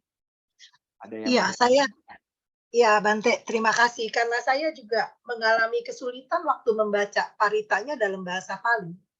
Jadi saya kan selalu membolak-balik untuk bahasa Indonesianya. Jadi saya cuma sekarang jadi berpikir, apa tidak sebaiknya saya baca bahasa Indonesianya dulu, setiap ininya saya cicil, setiap hari saya tahu dulu gitu. Jadi tidak di depan altar, tapi mungkin menjelang mau tidur atau apa, saya buka, saya baca. Itu tidak salah ya Bante? nggak ada yang salah. Jadi Anda menyediakan waktu Anda untuk membaca parita. Nah, yang dimaksud di sini kan ada katanya mendengarkan dhamma pada saat yang sesuai. Pada saat yang sesuai itu adalah pada saat batin Anda siap untuk mendengarkan. Jadi ketika Anda siap untuk membaca walaupun dalam kondisi tidur atau dalam posisi tidur ya nggak apa-apa. Karena batin Anda sedang siap. Jadi siap di sini bukan berarti banyak yang menerjemahkan salah. Oh, saya harus duduk ya. Waktu dengar khotbah tuh diam begini tenang, harus duduk posisinya bersila. Enggak. Yang dimaksud di sini sebenarnya kalau di Buddhisme atau di ajaran Sang Buddha itu intinya itu cuma satu. Pikiran. Jadi segala sesuatu itu berasal dari pikiran. Jadi apabila pikiran kita sudah siap, mau posisi kita tidur, mau posisi kita berdiri, mau posisi kita duduk, itu nggak masalah. Contohnya ketika kita datang berkunjung melihat orang sakit di rumah sakit, mereka berbaring nggak? Berbaring. Tapi pada saat kita datang, atau pada saat para biku datang, mereka menerima pembacaan parita, itu batin mereka sudah mereka persiapkan untuk menerima, walaupun posisi mereka berbaring. Jadi makanya kembali lagi inti dari ajaran Sang Buddha itu adalah sumbernya di pikiran. Bukan di tubuh kita, tapi di pikiran, di kesadaran kita itu sendiri yang harus kita jaga. Makanya sebenarnya gampang kan? Gampang tapi susah. Nah itu tidak gampang saya. Gampang dalam pengertian ya, dia cuma di situ. Tapi susahnya Pak mengkonsentrasikan ke situ tuh yang susah. Nah ini saya ingat nih satu kejadian di zaman Sang Buddha. Ada seorang biku yang ngeluh. Bante, saya sudah tidak sanggup, saya mau lepas jubah, katanya. Ngomong ke Sang Buddha. Sang Buddha bertanya, kenapa? Aduh, susah jadi biku tuh, ribet. Kenapa? 227 silanya. Nah, Sang Buddha mengatakan, oh mau, saya kasih kamu satu aja, nggak usah 227, satu aja. Bisa nggak? Kalau kamu mau, saya kasih kamu. Gampang kan ya? Apa? Jaga pikiran kamu. Kan sumber dari 227 sila itu pikiran. Cuma dipecah jadi 227 supaya apa? Orang gampang melihat. Intinya kan cuma di pikiran sendiri. Tidak berbuat jahat, tidak mencuri, tidak membunuh, tidak. Kan sumbernya pikiran. Nah, dia nggak tahu itu lebih susah. Menjaga satu itu lebih susah daripada 227. Menjaga 227, bolong satu masih bisa. Kalau yang satu itu bolong habis semua. Ya kan? Tapi itulah kelebihannya. Ajaran Sang Buddha itu simple, gampang. Kalau mau dijalanin gampang. Cuma untuk menembusnya susah. Disebut dengan gampang susah. Gampang susah. Pada akhirnya susah. Makanya kalau susah, pada akhirnya susah kenapa? Makanya nggak semua orang bisa mencapai pencerahan hari ini kan.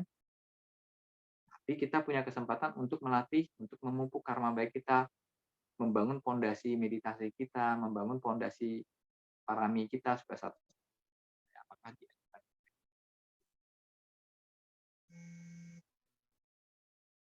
Oke, terima kasih Bante Ya, atas silakan. Ada lagi yang sharingnya. ingin Terima bertanya? kasih. Dan bagi peserta lain, ada yang mau bertanya? Jamie, Pur, Lili, Kathleen, Cialing, Naomi, Erdi. Kebetulan Bante, kalau tidak salah, Erdi ini dari agama Kristen Bante, tapi sudah meluangkan waktunya untuk mendengarkan Dhamma Talk hari ini. Terima kasih juga untuk Erdi. Oh iya. Nggak kelihatan foto orangnya. Nggak ada, iya. Oh, Kalau tidak salah ya Bante, ini teman SMP saya, agamanya Islam. nggak Kristen. Oh, Kristen. Tapi ya mungkin mau kan semuanya kan kita sebetulnya kan agama adalah sama ya Bante ya. Ya, juga Kita lagi ya yang paling kita kan penting ini sharing juga kan, sharing Dhamma. yang paling penting itu sebenarnya di Indonesia saja Buddhisme itu disebut agama.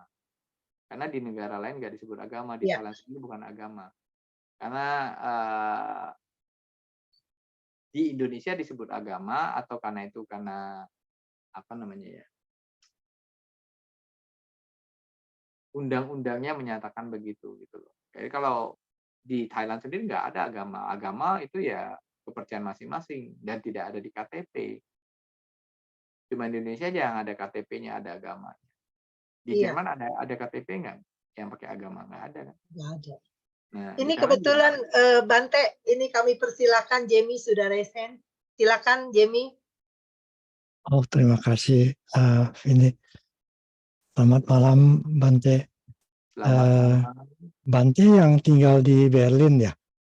Saat ini ya tinggal di Berlin.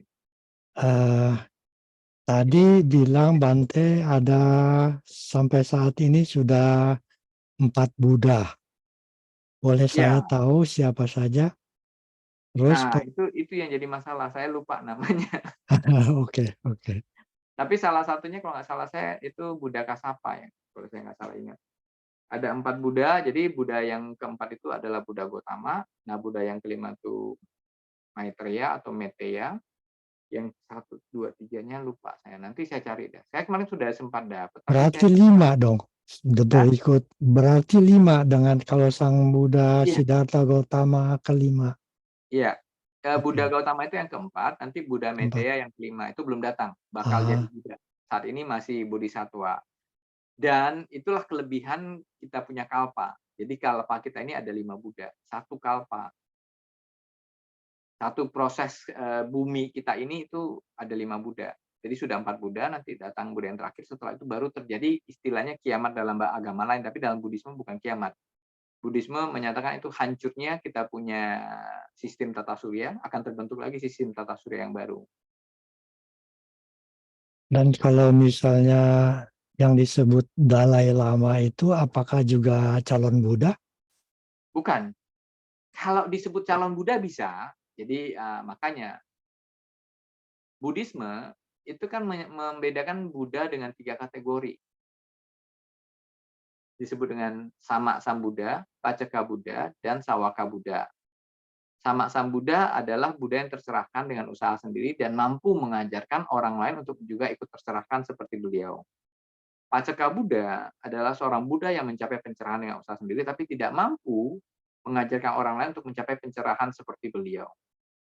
Nah, Sawaka Buddha adalah para Buddha yang mencapai pencerahan dengan bantuan atau ajaran dari Buddha yang lain. Nah, Buddha yang lain itu adalah sama Sang Buddha. Sehingga kalau seandainya satu saat nanti Dalai Lama mencapai pencerahan menjadi Buddha atau menjadi orang suci atau sebut arahat, ya beliau itu juga Buddha. Tapi Sawaka Buddha. Kecuali nanti di kehidupan yang akan datang beliau menjadi Buddha sendiri yang sebenarnya sama Sang Buddha, itu lain. Oh, oke.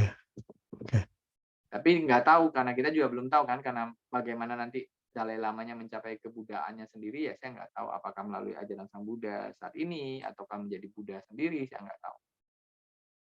Cuma kategori Buddha dibagi 3. Jadi Buddha itu sendiri juga arahat. Arahat itu sendiri Buddha. Makanya ini kan kalau orang nggak ngerti agama Buddha, Arahato.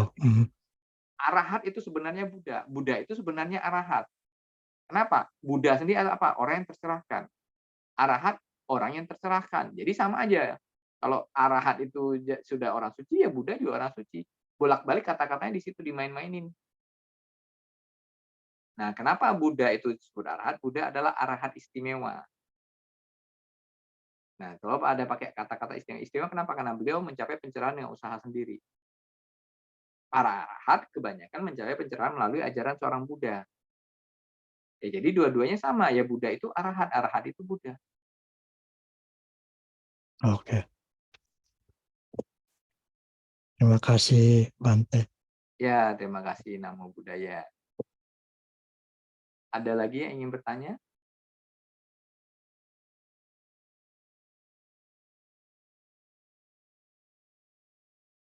Cik Lili, ada mau nanyain? Saya lihat dari tadi senyum-senyum terus. Pur, ada yang tulis?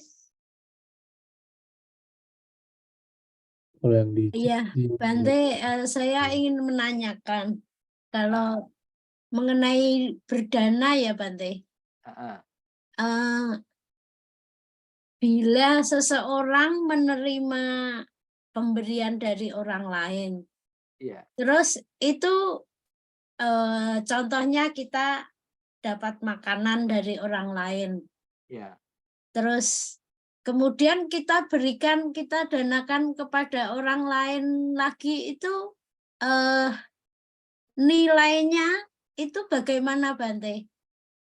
Lebih Nilainya sama dengan apa yang bila kita beli langsung kita berikan atau berbeda Bante? Terima nilainya kasih itu Bante. tergantung pikirannya Cik Lili. Mhm. Jadi bukan tergantung nilai barangnya, tapi tergantung keikhlasannya pada saat memberi. Mhm. Jadi apakah Cik Lili dapat dari orang, atau dikasih orang, atau beli sendiri, nilainya sebenarnya sama. Tapi yang membuat kekuatan dari nilainya itu jadi karma baik atau besar tergantung pikiran kita saat memberi. Apabila kita memberi dengan kesadaran dan dengan niat yang tulus, pada saat kita memberi, terus pada saat kita berbahagia sebelum memberi, pada saat memberi, dan pada saat setelah memberi kita berbahagia, itu 3 faktor. Itu karma baiknya paling tinggi. Apakah itu dari orang lain atau dari diri kita sendiri, nggak masalah. Kenapa? Pada saat kita menerima dana makanan dari orang, itu berarti itu karma baik kita sedang berbuah, kan? Kita menerima karma baik. Nah, karma baik ini kita kasih lagi ke orang lain, ya, itu karma baik lagi kita buat. Uang itu kan kita juga dapat juga, kan? Karma baik kita berbuah nggak? Bentuknya uang kalau kita pakai untuk belanja, ya itu ya karma baik yang berbuah. Benar kan? Kita bekerja dapat gaji, ya karma baik yang berbuah.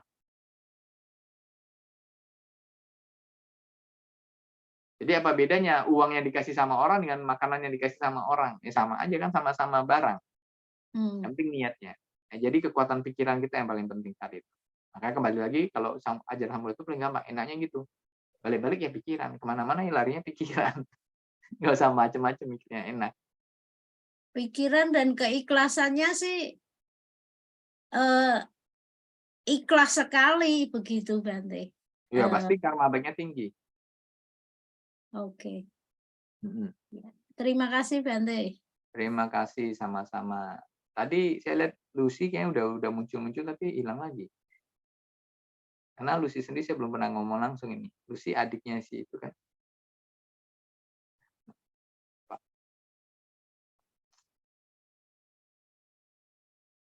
Oke, masih ada yang mau bertanya? Ya, kalau ada yang mau bertanya silakan, masih ada waktu sekitar 12 menit lagi. Iya. Kalau tidak ada, saya boleh sekali lagi? Nah, Sebetulnya berarti saya masih ada 3. Anda melanggar peraturan Anda sendiri. Tadi Anda Ya, makanya Bante, makanya saya kan bertanya. Karena tadi kan satu peserta diperbolehkan satu pertanyaan saja. Itu yang kalau saya seandainya maksudnya. sudah tidak ada yang bertanya lagi, boleh silakan. Nggak apa-apa. Bercanda, saya bercanda, jangan serius. Ya, enggak Bante. Makanya saya juga bertanya, ada yang masih mau bertanya enggak gitu loh. Kebetulan kan waktunya masih ada. Ya, ya. Saya Oke. mau bertanya jadi takut. Bante, ini Bante, saya hanya ini pertanyaannya ya mungkin agak ini sedikit ya. Yang saya mengenai kata-kata, semoga semua makhluk berbahagia atau semoga semua makhluk hidup berbahagia. Yang mana Bante untuk kata-kata ini? Dua-duanya benar. Kenapa? Kalau makhluk dalam kategori Buddhis, dalam kategori agama Buddha, pasti hidup. Kalau tidak hidup bukan makhluk namanya di dalam Buddhisme. Berarti semoga semua makhluk hidup berbahagia ya. Makhluk hidup ya, makhluk itu udah pasti hidup. Gak mungkin makhluk itu mati.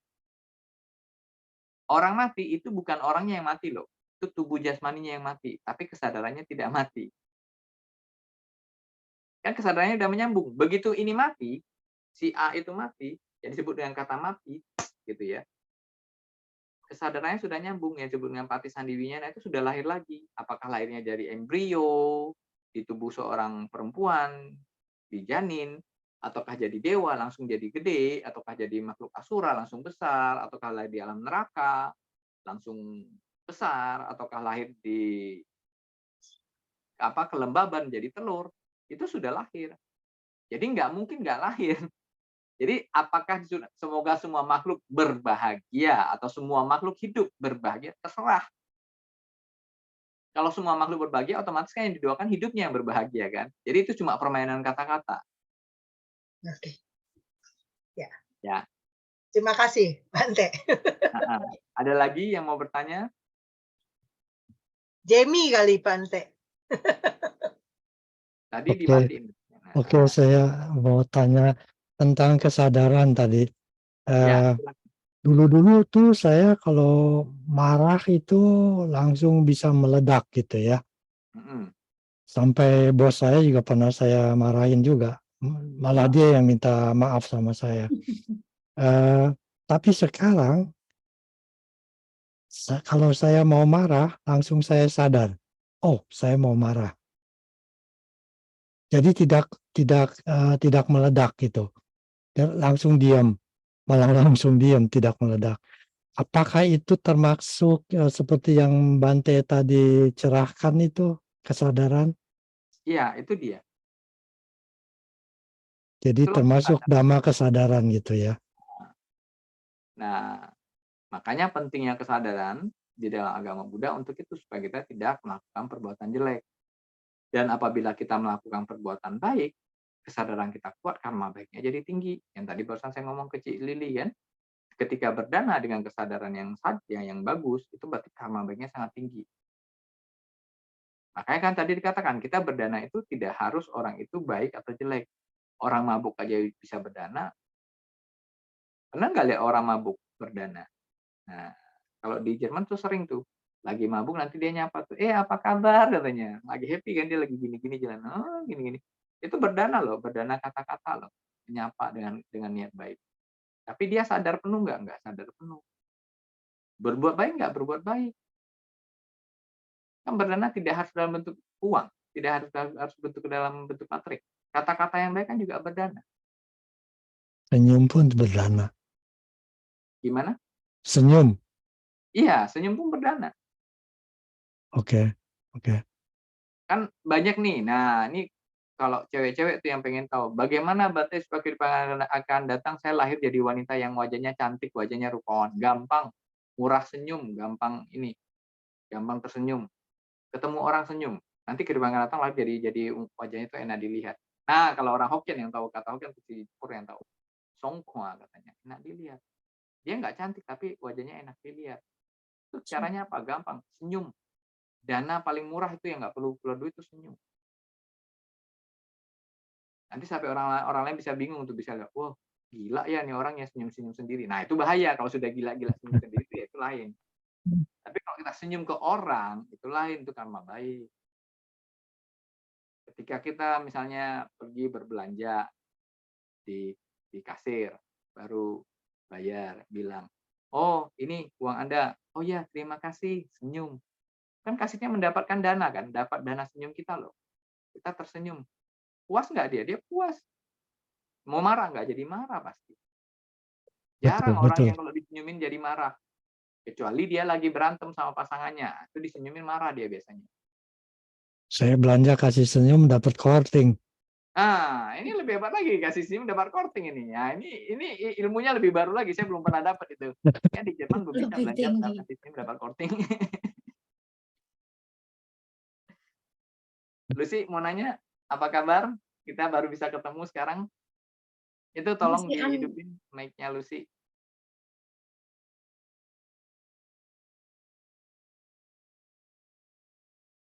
Mic-nya Lucy, Pur, tolong Pur. Lucy punya mic-nya tutup.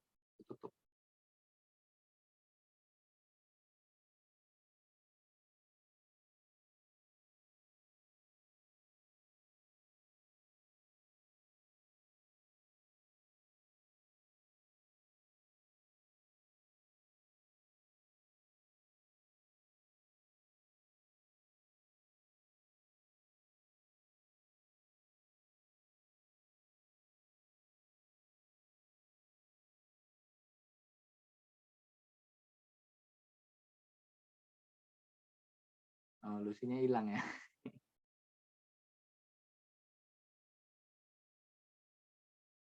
Lucy ada 2. Iya, masuk di tempat lain. Sudah ya. Sudah. Nah, udah. Nama budaya. Ini Lucy yang di ini kan? Halo, Bante, Namo Buddhaya. Yang di Saya- Tiongkok kan kalau nggak salah ya? Iya, betul. Yang di Tiongkok saya adiknya Nancy. Oh, Nah, oke. iya. Yang benar. Belanda. Bukan Namo Belanda, Buddhaya. udah di Jerman sekarang. Oh iya, iya betul. Iya, ya. Saya barusan join. Loh, Tuh, ketutup lagi tuh. Mic-nya Lucy ketutup. Ya, sudah. Ah, udah. Ya, sudah. Saya belum ada pertanyaan, Bante. Ya. Saya jadi pendengar saja. Oh iya, nggak apa-apa. Kan kalau ini kita seneng bisa kenalan kan. Nah, saya juga baru bisa ketemu sama Lucy-nya nih pertama kali nih. Tapi kemarin Iya. sudah WA-an sebentar, tapi ya belum sempat ketemu, belum sempat ngomong-ngomong. Mungkin tahun ini Iya. kali ya. Kalau karma baik saya berbuat, saya bisa ke Tiongkok jalan-jalan. Mudah-mudahan ya. Mudah-mudahan lah bisa. Atau mungkin ada mau sharing nggak pengalaman-pengalaman pribadi yang menurut Lucy-nya bagus buat diceritain ke orang-orang? Tentang apa ya, saya belum ada persiapan apa-apa. Belum ada kepikir apa ya yang untuk Mana bisa tahu praktek meditasi gimana kamu bermeditasi di sana? Ya untuk meditasi saya kan dari kecil ya sudah mulai bermeditasi dari di wihara. Saya kan dari Semarang, di wihara Budayana di Semarang. Lalu jadi seminggu sekali sudah terbiasa meditasi. Lalu berlanjut sampai kuliah, sampai sekarang gitu. Jadi dan kalau dulu saya lebih meluangkan waktu misalnya seperti satu hari ada meditasi misalnya 15 menit, lalu kadang menambah menjadi 30 menit, lalu 1 jam juga pernah. Dan yang saya rasakan kadang-kadang tuh bisa meskipun sepertinya 1 jam kan waktu yang lama ya untuk meditasi, tapi kadang-kadang ada suatu ketika 1 jam itu hanya berasa seperti kayak 6 atau 7 menit saja gitu. Cepat sekali. Dan saya kan juga belajar banyak dari Bante Ajahn Brahm ya, yang di Australia, yang juga muridnya Ajahn Chah.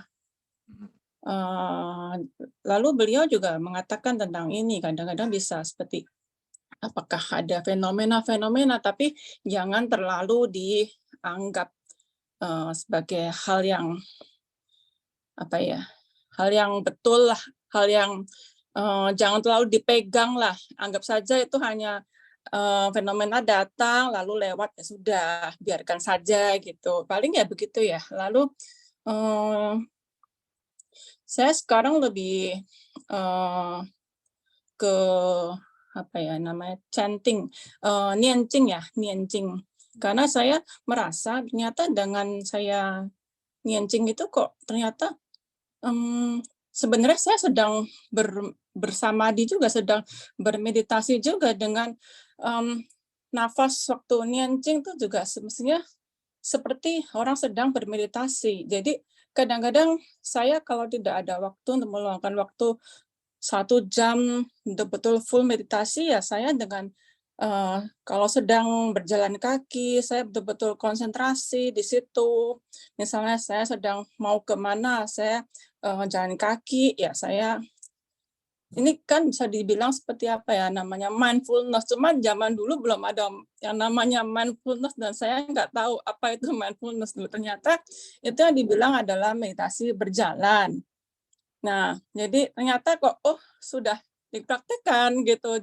Jadi meditasi juga bukan hanya duduk, bisa juga sambil dengan niancing, dengan mengatur nafas kita waktu kita chanting nama Buddha atau parita, lalu dengan berjalan juga. Kalau kita betul-betul mindful ya dengan langkah kita tuh berasanya beda lah, dan itu juga sebenarnya juga salah satu bentuk dari meditasi gitu. Lalu ada kalau yang tentang fenomena-fenomena dalam meditasi sebenarnya banyak ya, tapi nantilah saya ini private message dengan Bante saja lah. Soalnya kayaknya banyak gitu, dan saya kadang-kadang masih bimbang apakah ini perlu di-sharing atau tidak gitu. Karena dalam buku Ajahn Brahm juga bilang yang fenomena-fenomena begitu tidak usah dianggap sebagai betul-betul inilah. Gitu. Ya kira-kira begitulah. Ini cuman sekedar sedikit sharing saja lah dari saya tentang meditasi. Ya, terima kasih. Terima kasih. Jadi Lucy sudah menjelaskan sedikit tentang meditasi, cuma saya hanya mau menambahkan bahwa memang sebenarnya meditasi itu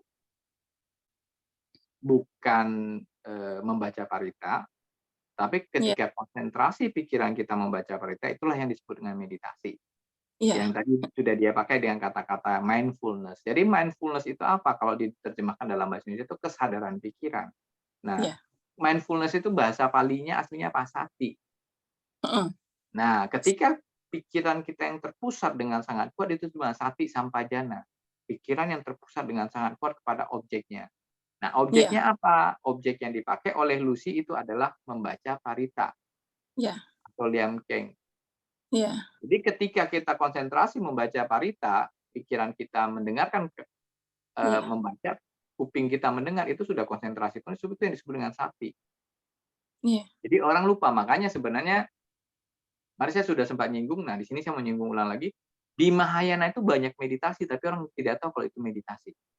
Karena guru-guru Mahayana sendiri tidak pernah mengatakan itu meditasi. Padahal itu meditasi.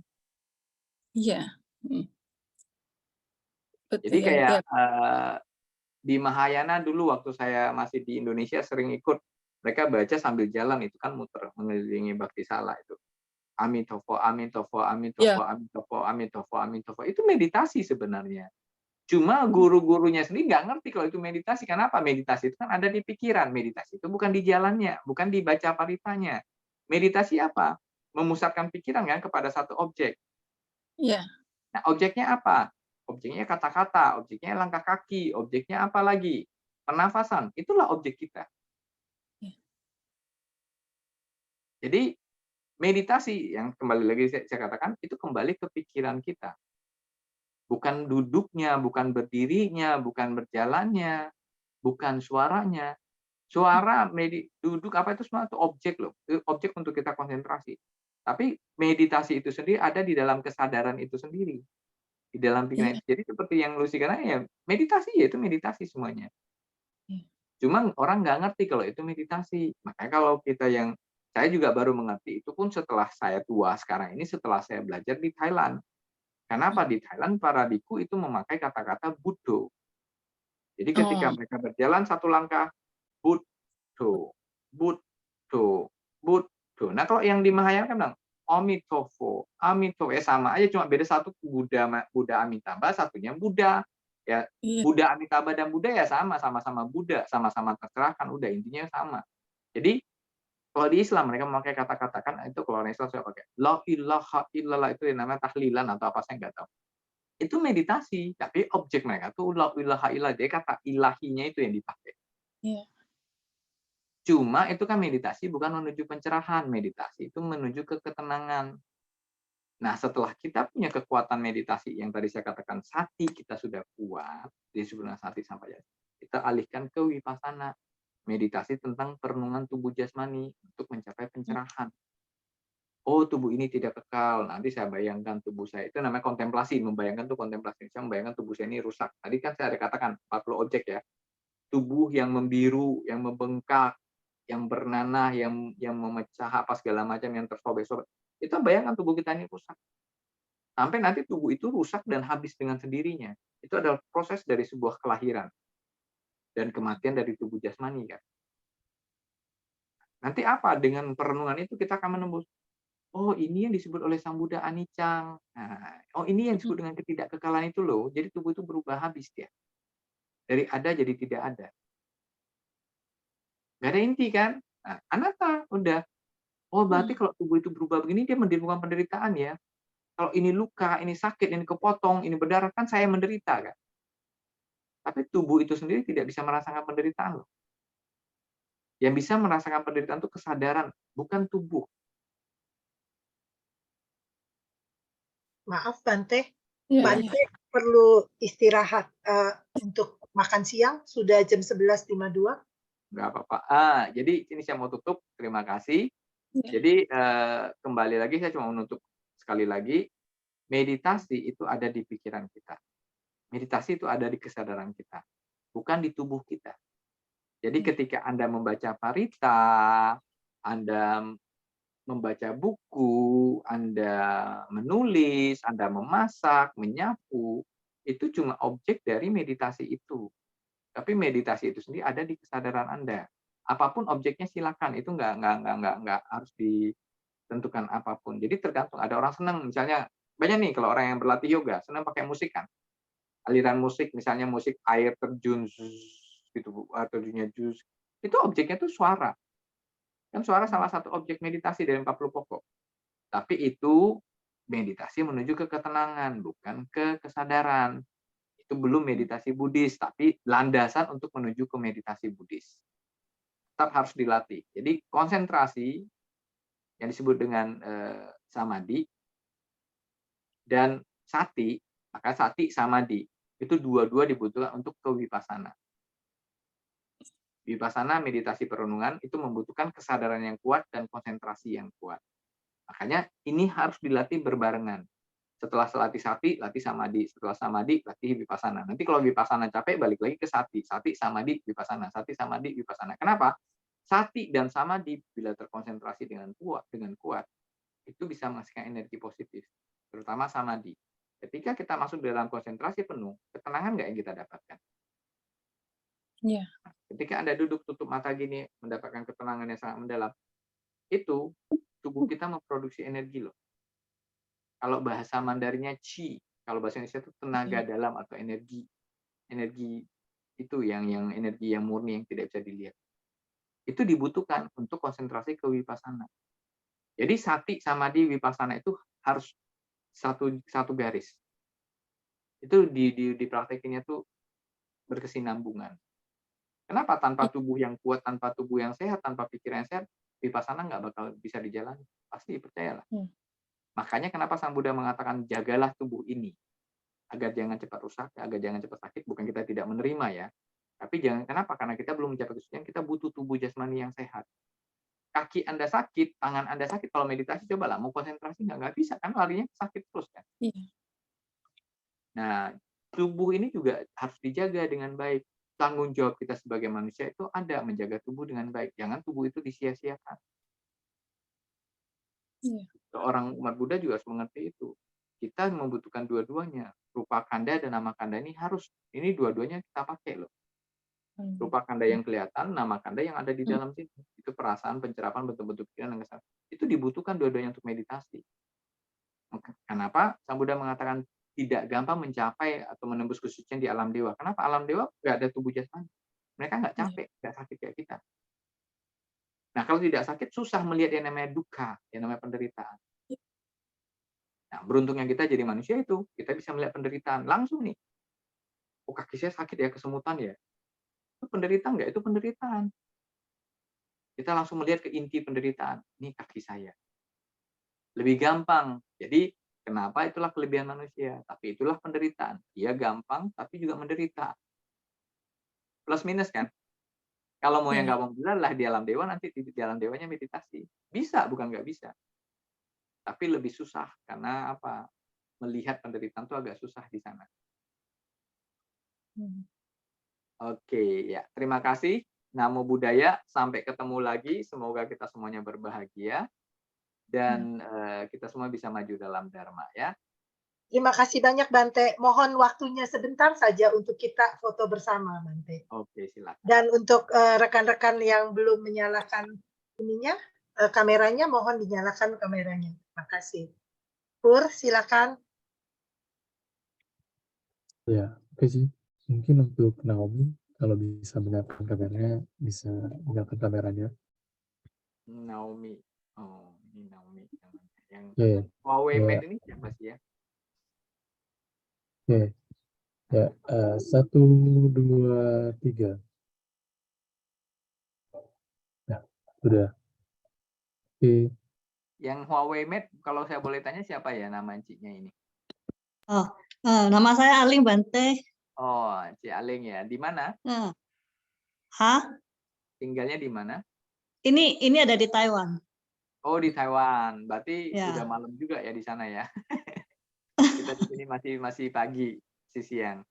Oke, terima kasih ya. Salam Terima kenal. Terima kasih Bante. Cik Aling, Lucy, Naomi, Cik Vini, Lili, Purwanto, dan Ko Jemi. Ada lagi nggak yang lain? Kayaknya yang lain masih ada ya? Belum, udah ada yang keluar Bante. Udah ada yang Terima keluar ya? kasih banyak Bante. Kami segenap pengurus IBI mengucapkan banyak terima kasih kepada Bante atas pembabaran Dhamma dan sharing Dhammanya pada hari ini yang sangat berguna bagi kami. Ya, Terima kasih juga. Bante. Kalau Semoga nanti sehat selalu. Terima kasih Ya. Bante. Terima kasih Namo Bante. Buddhaya. Ada nanti saran-saran buat saya, misalnya cara ngomong saya kurang tepat atau kecepatan, nanti tolong dikasih tahu ya, karena yang sebelumnya saya dulu agak grogi, jadi saya ngomongnya juga lebih cepat. Kali ini semoga tidak secepat yang sebelumnya. Terima kasih banyak Bante. Ya, terima kasih Sehat ya. selalu Namo Bante. Buddhaya. Ya, sehat selalu sama-sama. Namo Buddhaya. Namo Buddhaya. Namo Buddhaya. Bagi